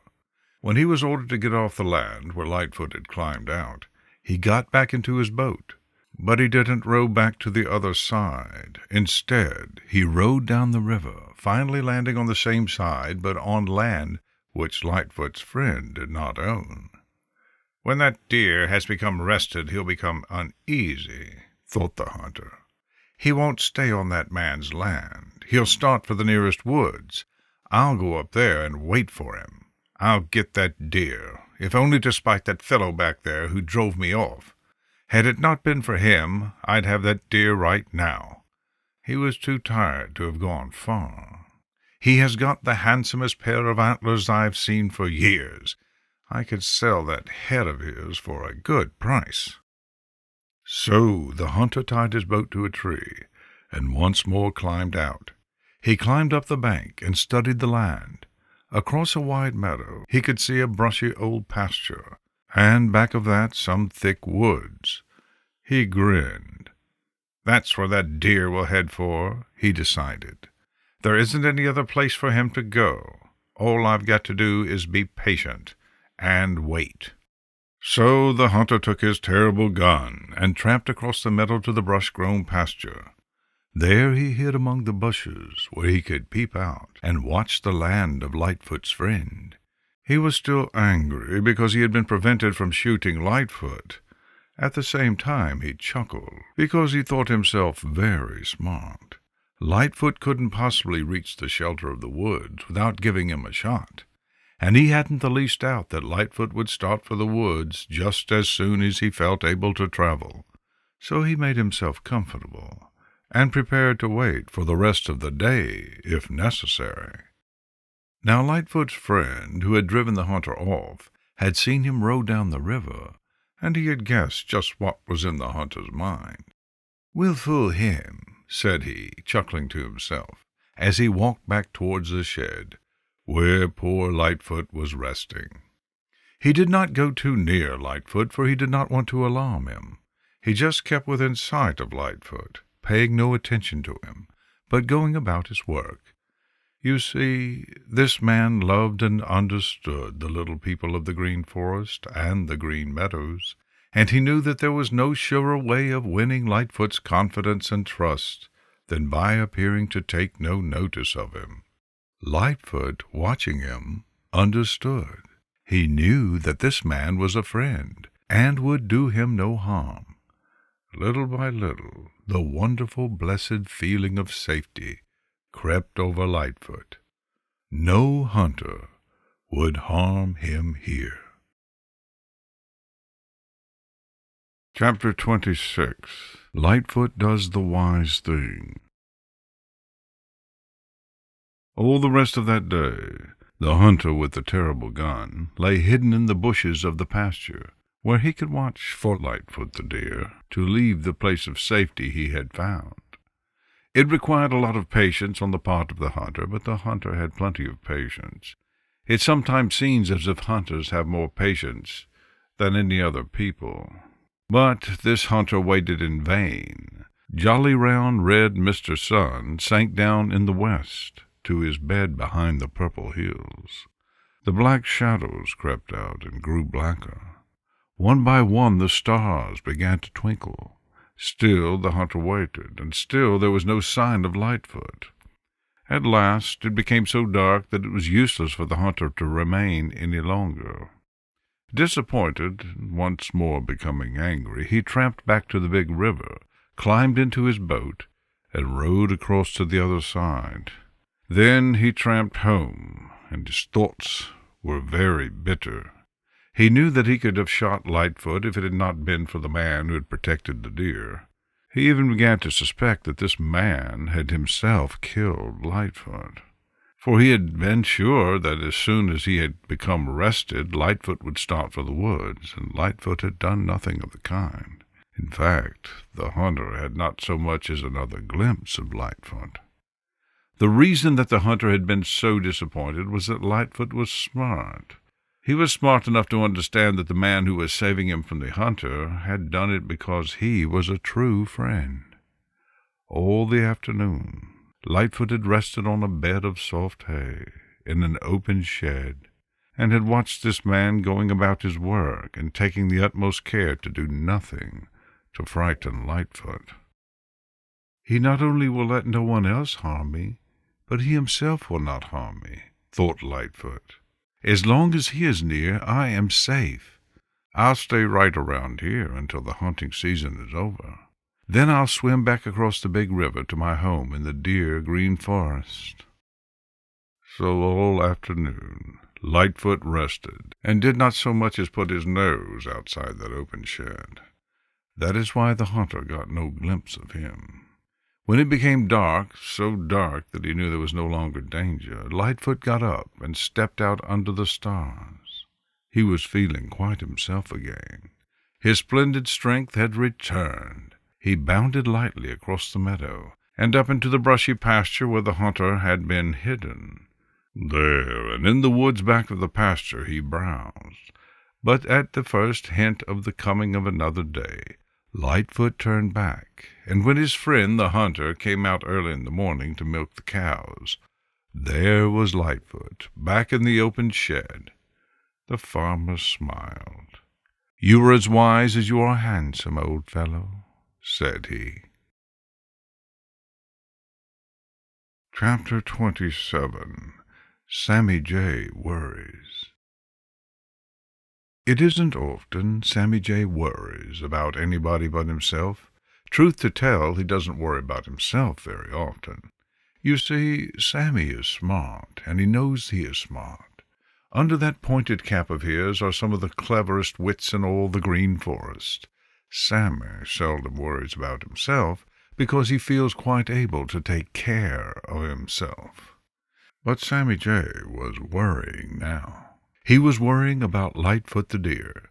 Yes, sir, Sammy Jay was worrying about Lightfoot the Deer.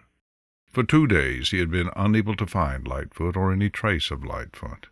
But he did find plenty of hunters with terrible guns. It seemed to him that they were everywhere in the Green Forest. Sammy began to suspect that one of them must have succeeded in killing Lightfoot the Deer. Sammy knew all of Lightfoot's hiding places. He visited every one of them. Lightfoot wasn't to be found, and no one whom Sammy had met had seen Lightfoot for 2 days. Sammy felt badly. You see, he was very fond of Lightfoot. You remember it was Sammy who warned Lightfoot of the coming of the hunter, on the morning when the dreadful hunting season began. Ever since the hunting season had opened, Sammy had done his best to make trouble for the hunters. Whenever he had found one of them, he had screamed at the top of his voice to warn everyone within hearing just where that hunter was. Once a hunter had lost his temper and shot at Sammy, but Sammy had suspected that something of the kind might happen, and he had taken care to keep just out of reach. Sammy had known all about the chasing of Lightfoot by the hounds. Everybody in the Green Forest had known about it. You see, everybody had heard the voices of those hounds. Once, Lightfoot had passed right under the tree in which Sammy was sitting, and a few moments later, the 2 hounds had passed with their noses to the ground as they followed Lightfoot's trail. That was the last Sammy had seen of Lightfoot.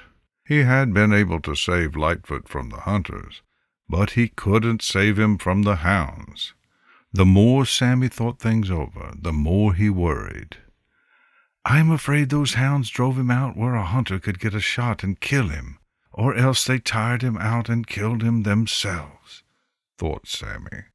"If he were alive, somebody certainly would have seen him, and nobody has, since the day those hounds chased him. I declare I have quite lost my appetite worrying about him. If Lightfoot is dead, and I am almost sure he is, Green Forest will never be the same." Chapter 28. The hunting season ends. The very worst things come to an end at last. No matter how bad a thing is, it cannot last forever. So it was with the hunting season for Lightfoot the Deer. There came a day when the law protected all deer. A day when the hunters could no longer go searching for Lightfoot. Usually there was great rejoicing among the little people of the Green Forest and the Green Meadows when the hunting season ended, and they knew that Lightfoot would be in no more danger until the next hunting season. But this year there was no rejoicing. You see, no one could find Lightfoot. The last seen of him was when he was running for his life with 2 hounds baying on his trail, and the Green Forest filled with hunters watching for a chance to shoot him. Sammy Jay had hunted everywhere through the Green Forest. Blacky the Crow, whose eyes are quite as sharp as those of Sammy Jay, had joined in the search. They had found no trace of Lightfoot. Paddy the Beaver said that for 3 days Lightfoot had not visited his pond for a drink. Billy Mink, who travels up and down the Laughing Brook, had looked for Lightfoot's footprints in the soft earth among the banks, and had found only old ones. Jumper the Hare had visited Lightfoot's favorite eating places at night, but Lightfoot had not been in any of them. "I tell you what it is," said Sammy Jay to Bobby Coon. "Something has happened to Lightfoot. Either those hounds caught him and killed him, or he was shot by one of those hunters. The Green Forest will never be the same without him. I don't think I shall want to come over here very much. There isn't one of all the other people who live in the Green Forest who would be missed as much as Lightfoot will be." Bobby Coon nodded. "That's true, Sammy," said he. "Without Lightfoot, the Green Forest will never be the same. He never harmed anybody. Why those hunters should have been so anxious to kill one so beautiful is something I can't understand. For that matter, I don't understand why they'd want to kill any of us. If they really needed us for food, it would be a different matter, but they don't. Have you been up to the old pasture and asked Old Man Coyote if he has seen anything of Lightfoot?" Sammy nodded. "I've been up there twice," said he. "Old Man Coyote has been lying very low during the days, but nights he has done a lot of traveling. You know, Old Man Coyote has a mighty good nose, but not once since the day those hounds chased Lightfoot has he found so much as a tiny whiff of Lightfoot's scent. I thought he might have found the place where Lightfoot was killed, but he hasn't, although he has looked for it. Well, the hunting season for Lightfoot is over, but I am afraid it has ended too late." Chapter 29. Mr. and Mrs. Quack Are Startled. It was the evening of the day after the closing of the hunting season for Lightfoot the Deer. Jolly round red Mr. Sun had gone to bed behind the purple hills, and the black shadows had crept out across the big river. Mr. and Mrs. Quack were getting their evening meal among the brown stalks of the wild rice along the edge of the big river. They took turns in searching for the rice grains in the mud. While Mrs. Quack tipped up and seemed to stand on her head as she searched in the mud for rice, Mr. Quack kept watch for possible danger. Then Mrs. Quack took her turn at keeping watch, while Mr. Quack stood on his head and hunted for rice. It was wonderfully quiet and peaceful. There was not even a ripple on the big river. It was so quiet that they could hear the barking of a dog at a farmhouse a mile away. They were far enough out from the bank to have nothing to fear from Reddy Fox or Old Man Coyote. They had nothing to fear from anyone save Hooty the Owl. It was for Hooty the Owl that they took turns in watching. It was just the hour when Hooty likes best to hunt. By and by they heard Hooty's hunting call. It was far away in the Green Forest. Then Mr. and Mrs. Quack felt easier, and they talked in low, contented voices. They felt that for a while at least there was nothing to fear. Suddenly a little splash out in the big river caught Mr. Quack's quick ear. As Mrs. Quack brought her head up out of the water, Mr. Quack warned her to keep quiet. Noiselessly they swam among the brown stalks until they could see out across the big river. There was another little splash out there in the middle. It wasn't the splash made by a fish. It was a splash made by something much bigger than any fish.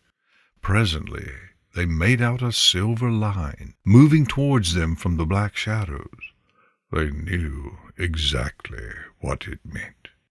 It meant that someone was out there in the big river, moving towards them. Could it be a boat containing a hunter? With their necks stretched high, Mr. and Mrs. Quack watched. They were ready to take to their strong wings the instant they discovered danger, but they did not want to fly until they were sure it was danger approaching. They were startled, very much startled. Presently they made out what looked like the branch of a tree moving over the water towards them. That was queer, very queer. Mr. Quack said so. Mrs. Quack said so. Both were growing more and more suspicious. They couldn't understand it at all, and it is always best to be suspicious of things you cannot understand. Mr. and Mrs. Quack half lifted their wings to fly. Chapter 30. The Mystery is Solved. It was very mysterious. Yes, sir, it was very mysterious. Mr. Quack thought so. Mrs. Quack thought so. There, out in the big river, in the midst of the black shadows, was something that looked like the branch of a tree. But instead of moving down the river, as the branch of a tree would if it were floating, this was coming straight across the river as if it were swimming. But how could the branch of a tree swim? That was too much for Mr. Quack. It was too much for Mrs. Quack. So they sat perfectly still among the brown stalks of the wild rice, along the edge of the big river, and not for a second did they take their eyes from that strange thing moving towards them. They were ready to spring into the air and trust to their swift wings the instant they could detect danger, but they did not want to fly unless they had to. Besides, they were curious. They were very curious indeed. They wanted to find out what that mysterious thing moving through the water towards them was. So Mr. and Mrs. Quack watched that thing that looked like a swimming branch draw nearer and nearer, and the nearer it drew, the more they were puzzled, and the more curious they felt. If it had been the pond of Paddy the Beaver instead of the big river, they would have thought it was Paddy swimming with a branch for his winter food pile. But Paddy the Beaver was way back in his own pond, deep in the green forest, and they knew it. So this thing became more and more of a mystery. The nearer it came, the more nervous and anxious they grew, and at the same time, the greater became their curiosity. At last Mr. Quack felt that not even to gratify his curiosity would it be safe to wait any longer. He prepared to spring into the air, knowing that Mrs. Quack would follow him.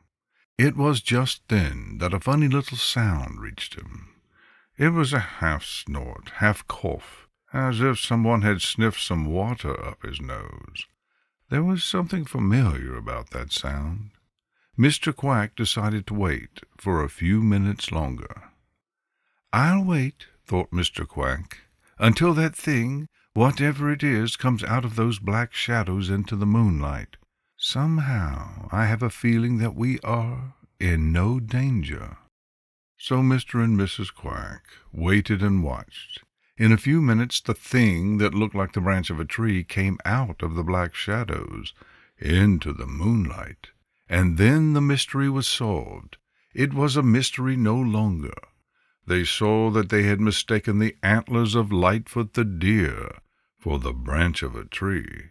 Lightfoot was swimming across the big river on his way back to his home in the green forest.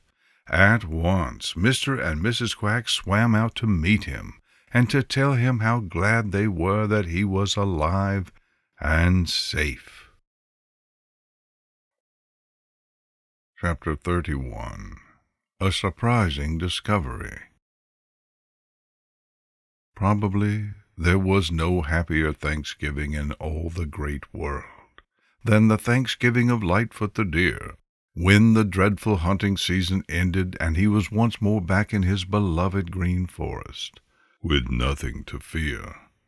All his neighbors called on him to tell him how glad they were that he had escaped, and how the green forest would not have been the same if he had not returned. So Lightfoot roamed about without fear and was happy. It seemed to him that he could not be happier. There was plenty to eat, and that blessed feeling of nothing to fear. What more could anyone ask? He began to grow sleek and fat and handsomer than ever. The days were growing colder, and the frosty air made him feel good. Just at dusk one evening he went down to his favorite drinking place at the Laughing Brook. As he put down his head to drink, he saw something which so surprised him that he quite forgot he was thirsty. What do you think it was he saw? It was a footprint in the soft mud. Yes, sir, it was a footprint. For a long time Lightfoot stood staring at that footprint. In his great soft eyes was a look of wonder and surprise. You see, that footprint was exactly like one of his own, only smaller. To Lightfoot it was a very wonderful footprint. He was quite sure that never had he seen such a dainty footprint. He forgot to drink. Instead, he began to search for other footprints, and presently he found them. Each was as dainty as was that first one. Who could have made them? That is what Lightfoot wanted to know, and what he meant to find out. It was clear to him that there was a stranger in the green forest, and somehow he didn't resent it in the least. In fact, he was glad. He couldn't have told why, but it was true. Lightfoot put his nose to the footprints and sniffed of them. Even had he not known by looking at those prints that they had been made by a stranger, his nose would have told him this. A great longing to find the marker of those footprints took possession of him. He lifted his handsome head and listened for some slight sound which might show that the stranger was near. With his delicate nostrils he tested the wandering little night breezes for a stray whiff of scent to tell him which way to go. But there was no sound, and the wandering little breezes told him nothing. Lightfoot followed the dainty footprints up the bank. There they disappeared, for the ground was hard. Lightfoot paused, undecided which way to go. Chapter 32. Lightfoot Sees the Stranger. Lightfoot the Deer was unhappy. It was a strange unhappiness, an unhappiness such as he had never known before. You see, he had discovered that there was a stranger in the green forest, a stranger of his own kind, another deer. He knew it by the dainty footprints in the mud along the Laughing Brook and on the edge of the pond of Paddy the Beaver. He knew it by other signs, which he ran across every now and then. But search as he would, he was unable to find that newcomer. He had searched everywhere, but always he was just too late. The stranger had been and gone. Now there was no anger in Lightfoot's desire to find that stranger. Instead, there was a great longing. For the first time in his life, Lightfoot felt lonely. So he hunted and was unhappy. He lost his appetite. He slept little. He roamed about uneasily, looking, listening, testing every merry little breeze, but all in vain. Then, one never-to-be-forgotten night, as he drank at the Laughing Brook, a strange feeling swept over him. It was the feeling of being watched. Lightfoot lifted his beautiful head, and a slight movement caught his quick eye, and drew it to a thicket not far away. The silvery light of gentle Mistress Moon fell full on that thicket, and thrust out from it was the most beautiful head in all the great world. At least, that is the way it seemed to Lightfoot. Though, to tell the truth, it was not as beautiful as his own, for it was uncrowned by antlers. For a long minute Lightfoot stood gazing. A pair of wonderful great soft eyes gazed back at him. Then that beautiful head disappeared. With a mighty bound, Lightfoot cleared the Laughing Brook and rushed over to the thicket in which that beautiful head had disappeared. He plunged in, but there was no one there. Frantically he searched, but that thicket was empty. Then he stood still and listened. Not a sound reached him. It was as still as if there were no other living beings in all the great forest. The beautiful stranger had slipped away as silently as a shadow. All the rest of that night Lightfoot searched through the green forest, but his search was in vain. The longing to find that beautiful stranger had become so great that he fairly ached with it. It seemed to him that until he found her, he could know no happiness. Chapter 33. A Different Game of Hide and Seek. Once more Lightfoot the Deer was playing hide and seek in the green forest. But it was a very different game from the one he had played just a short time before. You remember that then it had been for his life that he had played, and he was the one who had done all the hiding. Now he was it, and someone else was doing the hiding. Instead of the dreadful fear which had filled him in that other game, he was now filled with longing to find and make friends with the beautiful stranger of whom he had just once caught a glimpse, but of whom every day he found tracks. At times Lightfoot would lose his temper. Yes, sir, Lightfoot would lose his temper. That was a foolish thing to do, but it seemed to him that he just couldn't help it. He would stamp his feet angrily and thrash the bushes with his great spreading antlers, as if they were an enemy with whom he was fighting. More than once when he did this, a pair of great soft, gentle eyes were watching him, though he didn't know it. If he could have seen them, and the look of admiration in them, he would have been more eager than ever to find that beautiful stranger. At other times Lightfoot would steal about through the green forest as noiselessly as a shadow. He would peer into thickets and behind tangles of fallen trees and brush piles, hoping to surprise the one he sought. He would be very, very patient. Perhaps he would come to the thicket which he knew from the signs that the stranger had left only a few moments before. Then his patience would vanish in impatience, and he would dash ahead, eager to catch up with the shy stranger. But always it was in vain. He had thought himself very clever, but this stranger was proving herself more clever. Of course it wasn't long before all the little people in the Green Forest knew what was going on.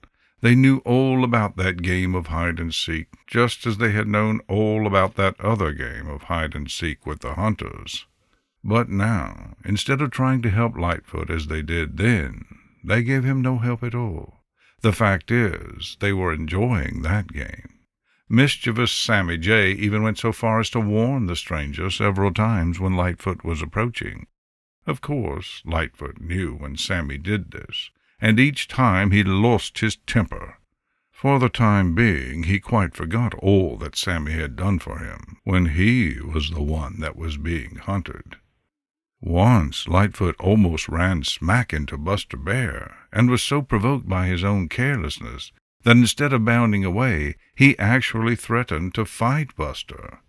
But when Buster grinned good-naturedly at him, Lightfoot thought better of it and bounded away to continue his search. Then there were the times when Lightfoot would sulk and would declare over and over to himself, "I don't care anything about that stranger. I won't spend another minute looking for her." And then, within 5 minutes, he would be watching, listening, and seeking some sign that she was still in the great forest. Chapter 34. A Startling New Footprint. The game of hide-and-seek between Lightfoot the Deer and the beautiful stranger, whose dainty footprints had first startled Lightfoot to seeking her, had been going on for several days and nights when Lightfoot found something which gave him a shock. He had stolen very softly down to the Laughing Brook, hoping to surprise the beautiful stranger drinking there. She wasn't to be seen. Lightfoot wondered if she had been there, so he looked in the mud at the edge of the Laughing Brook to see if there were any fresh prints of those dainty feet. Almost at once he discovered fresh footprints. They were not the prints he was looking for. No, sir, they were not the dainty prints he had learned to know so well. They were prints very nearly the size of his own big ones, and they had been made only a short time before. The finding of those prints was a dreadful shock to Lightfoot. He understood instantly what they meant. They meant that a second stranger had come into the Green Forest, one who had antlers like his own. Jealousy took possession of Lightfoot the Deer, jealousy that filled his heart with rage. "He has come here to seek that beautiful stranger I've been hunting for," thought Lightfoot. "He has come here to try to steal her away from me. He has no right here in my Green Forest. He belongs back up on the great mountain from which he must have come, for there is no other place he could have come from. That is where that beautiful stranger must have come from, too. I want her to stay, but I must drive this fellow out. I'll make him fight. That's what I'll do. I'll make him fight. I'm not afraid of him, but I'll make him fear me." Lightfoot stamped his feet, and with his great antlers thrashed the bushes, as if he felt that they were the enemy he sought. Could you have looked into those great eyes then, you would have found nothing soft and beautiful about them. They became almost red with anger. Lightfoot quivered all over with rage. The hair on the back of his neck stood up. Lightfoot the Deer looked anything but gentle. After he had vented his spite for a few minutes in the harmless, helpless bushes, he threw his head high in the air and whistled angrily. Then he leaped over the Laughing Brook and once more began to search through the green forest. But this time it was not for the beautiful stranger with the dainty feet. He had no time to think of her now. He must find this newcomer, and he meant to waste no time in doing it. Chapter 35. Lightfoot is Reckless. In his search for the new stranger who had come to the green forest, Lightfoot the Deer was wholly reckless. He no longer stole like a gray shadow from thicket to thicket, as he had done when searching for the beautiful stranger with the dainty feet. He bounded along, careless of how much noise he made. From time to time he would stop to whistle a challenge and to clash his horns against the trees and stamp the ground with his feet. After such exhibitions of anger, he would pause to listen, hoping to hear some sound which would tell him where the stranger was. Now and then he found the stranger's tracks, and from them he knew that this stranger was doing just what he had been doing, seeking to find the beautiful newcomer with the dainty feet. Each time he found these signs, Lightfoot's rage increased. Of course, it didn't take Sammy Jay long to discover what was going on. There is little that escapes those sharp eyes of Sammy Jay. As you know, he had early discovered the game of hide-and-seek Lightfoot had been playing with the beautiful young visitor who had come down to the green forest from the great mountain. Then, by chance, Sammy had visited the Laughing Brook, just as the big stranger had come down there to drink. For once, Sammy kept his tongue still.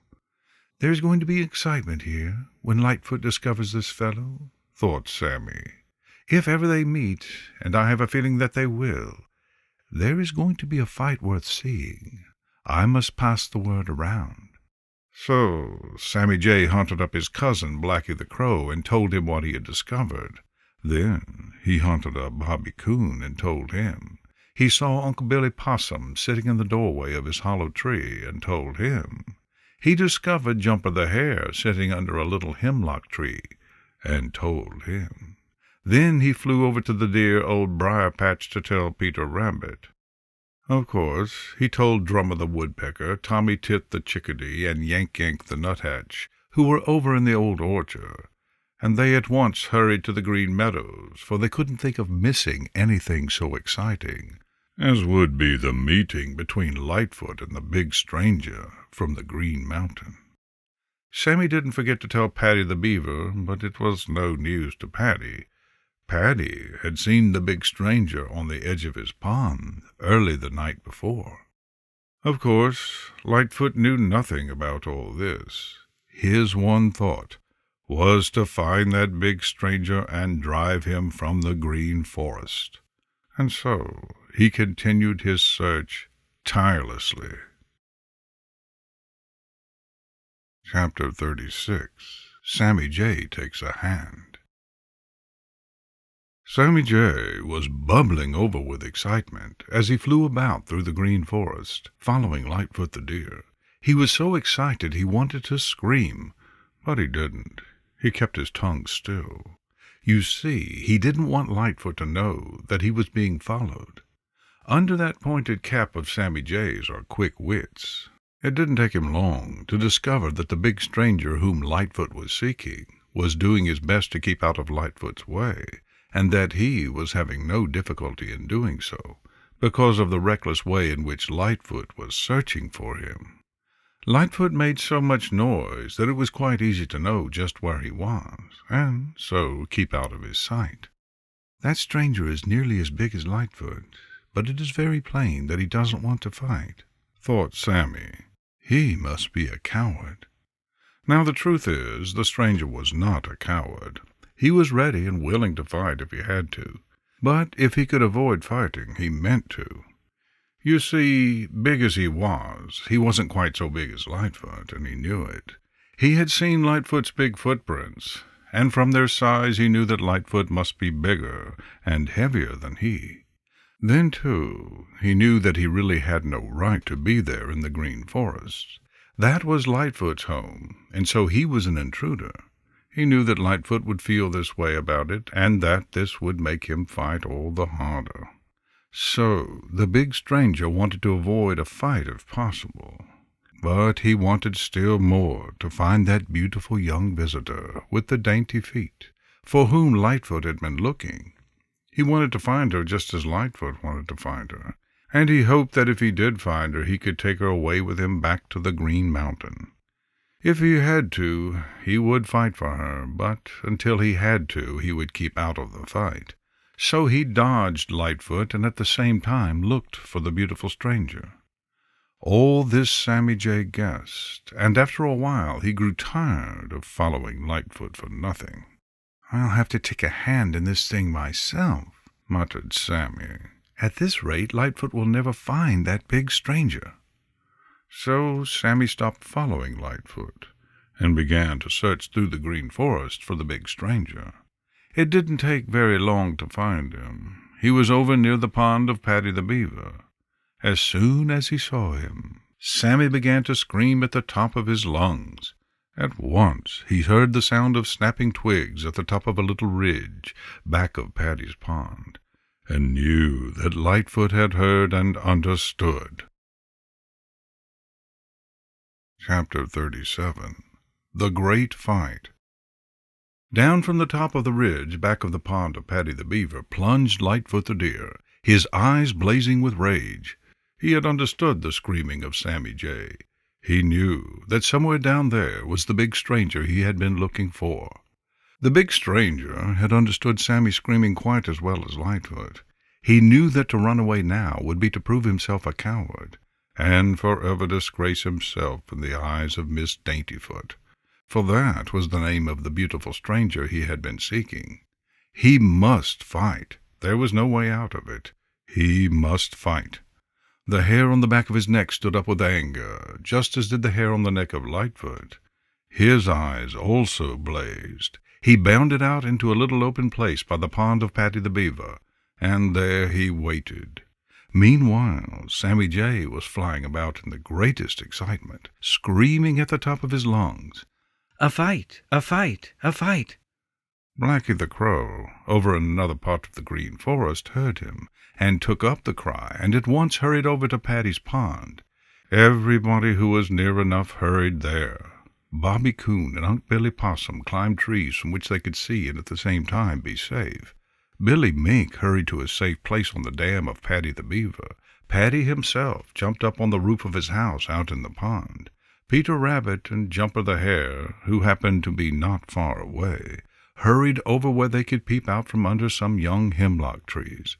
Buster Bear shuffled down the hill and watched from the other side of the pond. Reddy and Granny Fox were both there.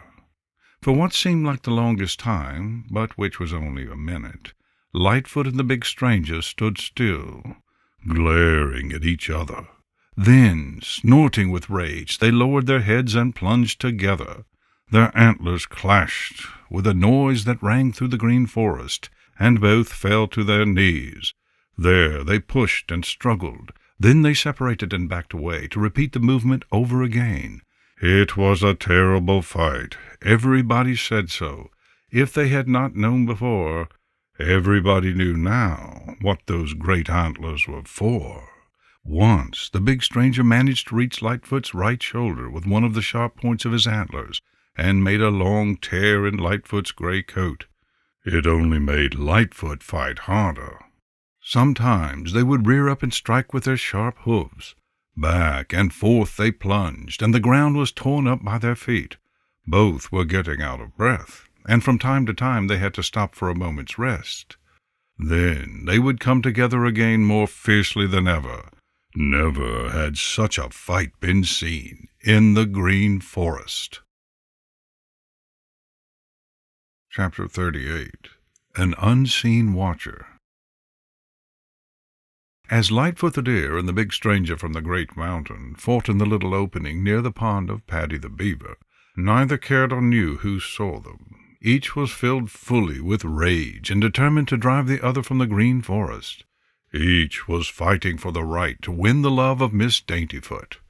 Neither of them knew that Miss Daintyfoot herself was watching them. But she was. She had heard the clash of their great antlers as they had come together the first time, and she had known exactly what it meant. Timidly, she had stolen forward to a thicket where, safely hidden, she could watch that terrible fight. She knew that they were fighting for her. Of course, she knew it just as she had known how both had been hunting for her. What she didn't know, for some time, was which one she wanted to win that fight. Both Lightfoot and the big stranger were handsome. Yes, indeed, they were very handsome. Lightfoot was just a little bigger, and it seemed to her just a little bit the handsomer. She almost wanted him to win. Then, when she saw how bravely the big stranger was fighting, and how well he was holding his own, even though he was a little smaller than Lightfoot, she almost hoped he would win. The great fight lasted a long time. To pretty Miss Daintyfoot it seemed like it never would end. But after a while, Lightfoot's greater size and strength began to tell. Little by little, the big stranger was forced back towards the edge of the open place. Now he would be thrown to his knees when Lightfoot wasn't. As Lightfoot saw this, he seemed to gain new strength. At last he caught the stranger in such a way that he threw him over. While the stranger struggled to get to his feet again, Lightfoot's sharp antlers made long tears in his gray coat. The stranger was beaten, and he knew it. The instant he succeeded in getting to his feet, he turned tail and plunged for the shelter of the green forest. With a snort of triumph, Lightfoot plunged after him. But now that he was beaten, fear took possession of the stranger. All desire to fight left him. His one thought was to get away, and fear gave him speed. Straight back towards the great mountain from which he had come, the stranger headed. Lightfoot followed only a short distance. He knew that the stranger was going for good, and would not come back. Then Lightfoot turned back to the open place where they had fought. There he threw up his beautiful head, crowned by his great antlers, and whistled a challenge to all the green forest. As she looked at him, Miss Daintyfoot knew that she had wanted him to win. She knew that there simply couldn't be anybody else so handsome and strong and brave in all the great world. Chapter 39. Lightfoot Discovers Love. Wonderfully handsome was Lightfoot the Deer as he stood in the little opening by the pond of Paddy the Beaver, his head thrown back proudly, as he received the congratulations of his neighbors of the green forest who had seen him win the great fight with the big stranger who had come down from the great mountain. To beautiful Miss Daintyfoot, peeking out from the thicket where she had hidden to watch the great fight, Lightfoot was the most wonderful person in all the great world. She adored him, which means that she loved him just as much as it was possible for her to love. But Lightfoot didn't know this. In fact, he didn't know that Miss Daintyfoot was there. His one thought had been to drive out of the green forest the big stranger who had come down from the great mountain. He had been jealous of that big stranger, though he hadn't known that he was jealous. The real cause of his anger and desire to fight had been the fear that the big stranger would find Miss Daintyfoot and take her away. Of course, this was nothing but jealousy. Now that the great fight was over, and he knew that the big stranger was hurrying back to the great mountain, all Lightfoot's anger melted away. In its place was a great longing to find Miss Daintyfoot. His great eyes became once more soft and beautiful. In them was a look of wistfulness. Lightfoot walked down to the edge of the water and drank, for he was very, very thirsty. Then he turned, intending to take up once more his search for the beautiful Miss Daintyfoot. When he turned, he faced the thicket in which Miss Daintyfoot was hiding. His keen eyes caught a little movement of the branches. A beautiful head was slowly thrust out, and Lightfoot gazed again into a pair of soft eyes, which he was sure were the most beautiful eyes in all the great world. He wondered if she would disappear and run away as she had the last time he saw her. He took a step or two forward. The beautiful head was withdrawn. Lightfoot's heart sank. Then he bounded forward into the thicket. He more than half expected to find no one there, but when he entered that thicket he received the most wonderful surprise in all his life. There stood Miss Daintyfoot, timid, bashful, but with a look in her eyes which Lightfoot could not mistake. In that instant, Lightfoot understood the meaning of that longing which had kept him hunting for her, and of the rage which had filled him when he had discovered the presence of the big stranger from the great mountain. It was love. Lightfoot knew that he loved Miss Daintyfoot, and, looking into her soft, gentle eyes, he knew that Miss Daintyfoot loved him. Chapter 40. Happy Days in the Green Forest. These were happy days in the Green Forest. At least they were happy for Lightfoot the Deer. They were the happiest days he had ever known. You see, he had one beautiful, slender young Miss Daintyfoot, and now she was no longer Miss Daintyfoot, but Mrs. Lightfoot. Lightfoot was sure that there was no one anywhere so beautiful as she, and Mrs. Lightfoot knew that there was no one as handsome and brave as he. Wherever Lightfoot went, Mrs. Lightfoot went. He showed her all his favorite hiding places. He led her to his favorite eating places. She did not tell him that she was already acquainted with every one of them, that she knew the Green Forest quite as well as he did. If he had stopped to think how day after day she had managed to keep out of his sight while he hunted for her, he would have realized that there was little he could show her which she did not already know. But he didn't stop to think, and proudly led her from place to place, and Mrs. Lightfoot wisely expressed delight with all she saw, quite as if it were all new. Of course, all the little people of the Green Forest hurried to pay their respects to Mrs. Lightfoot, and to tell Lightfoot how glad they felt for him. And they really did feel glad.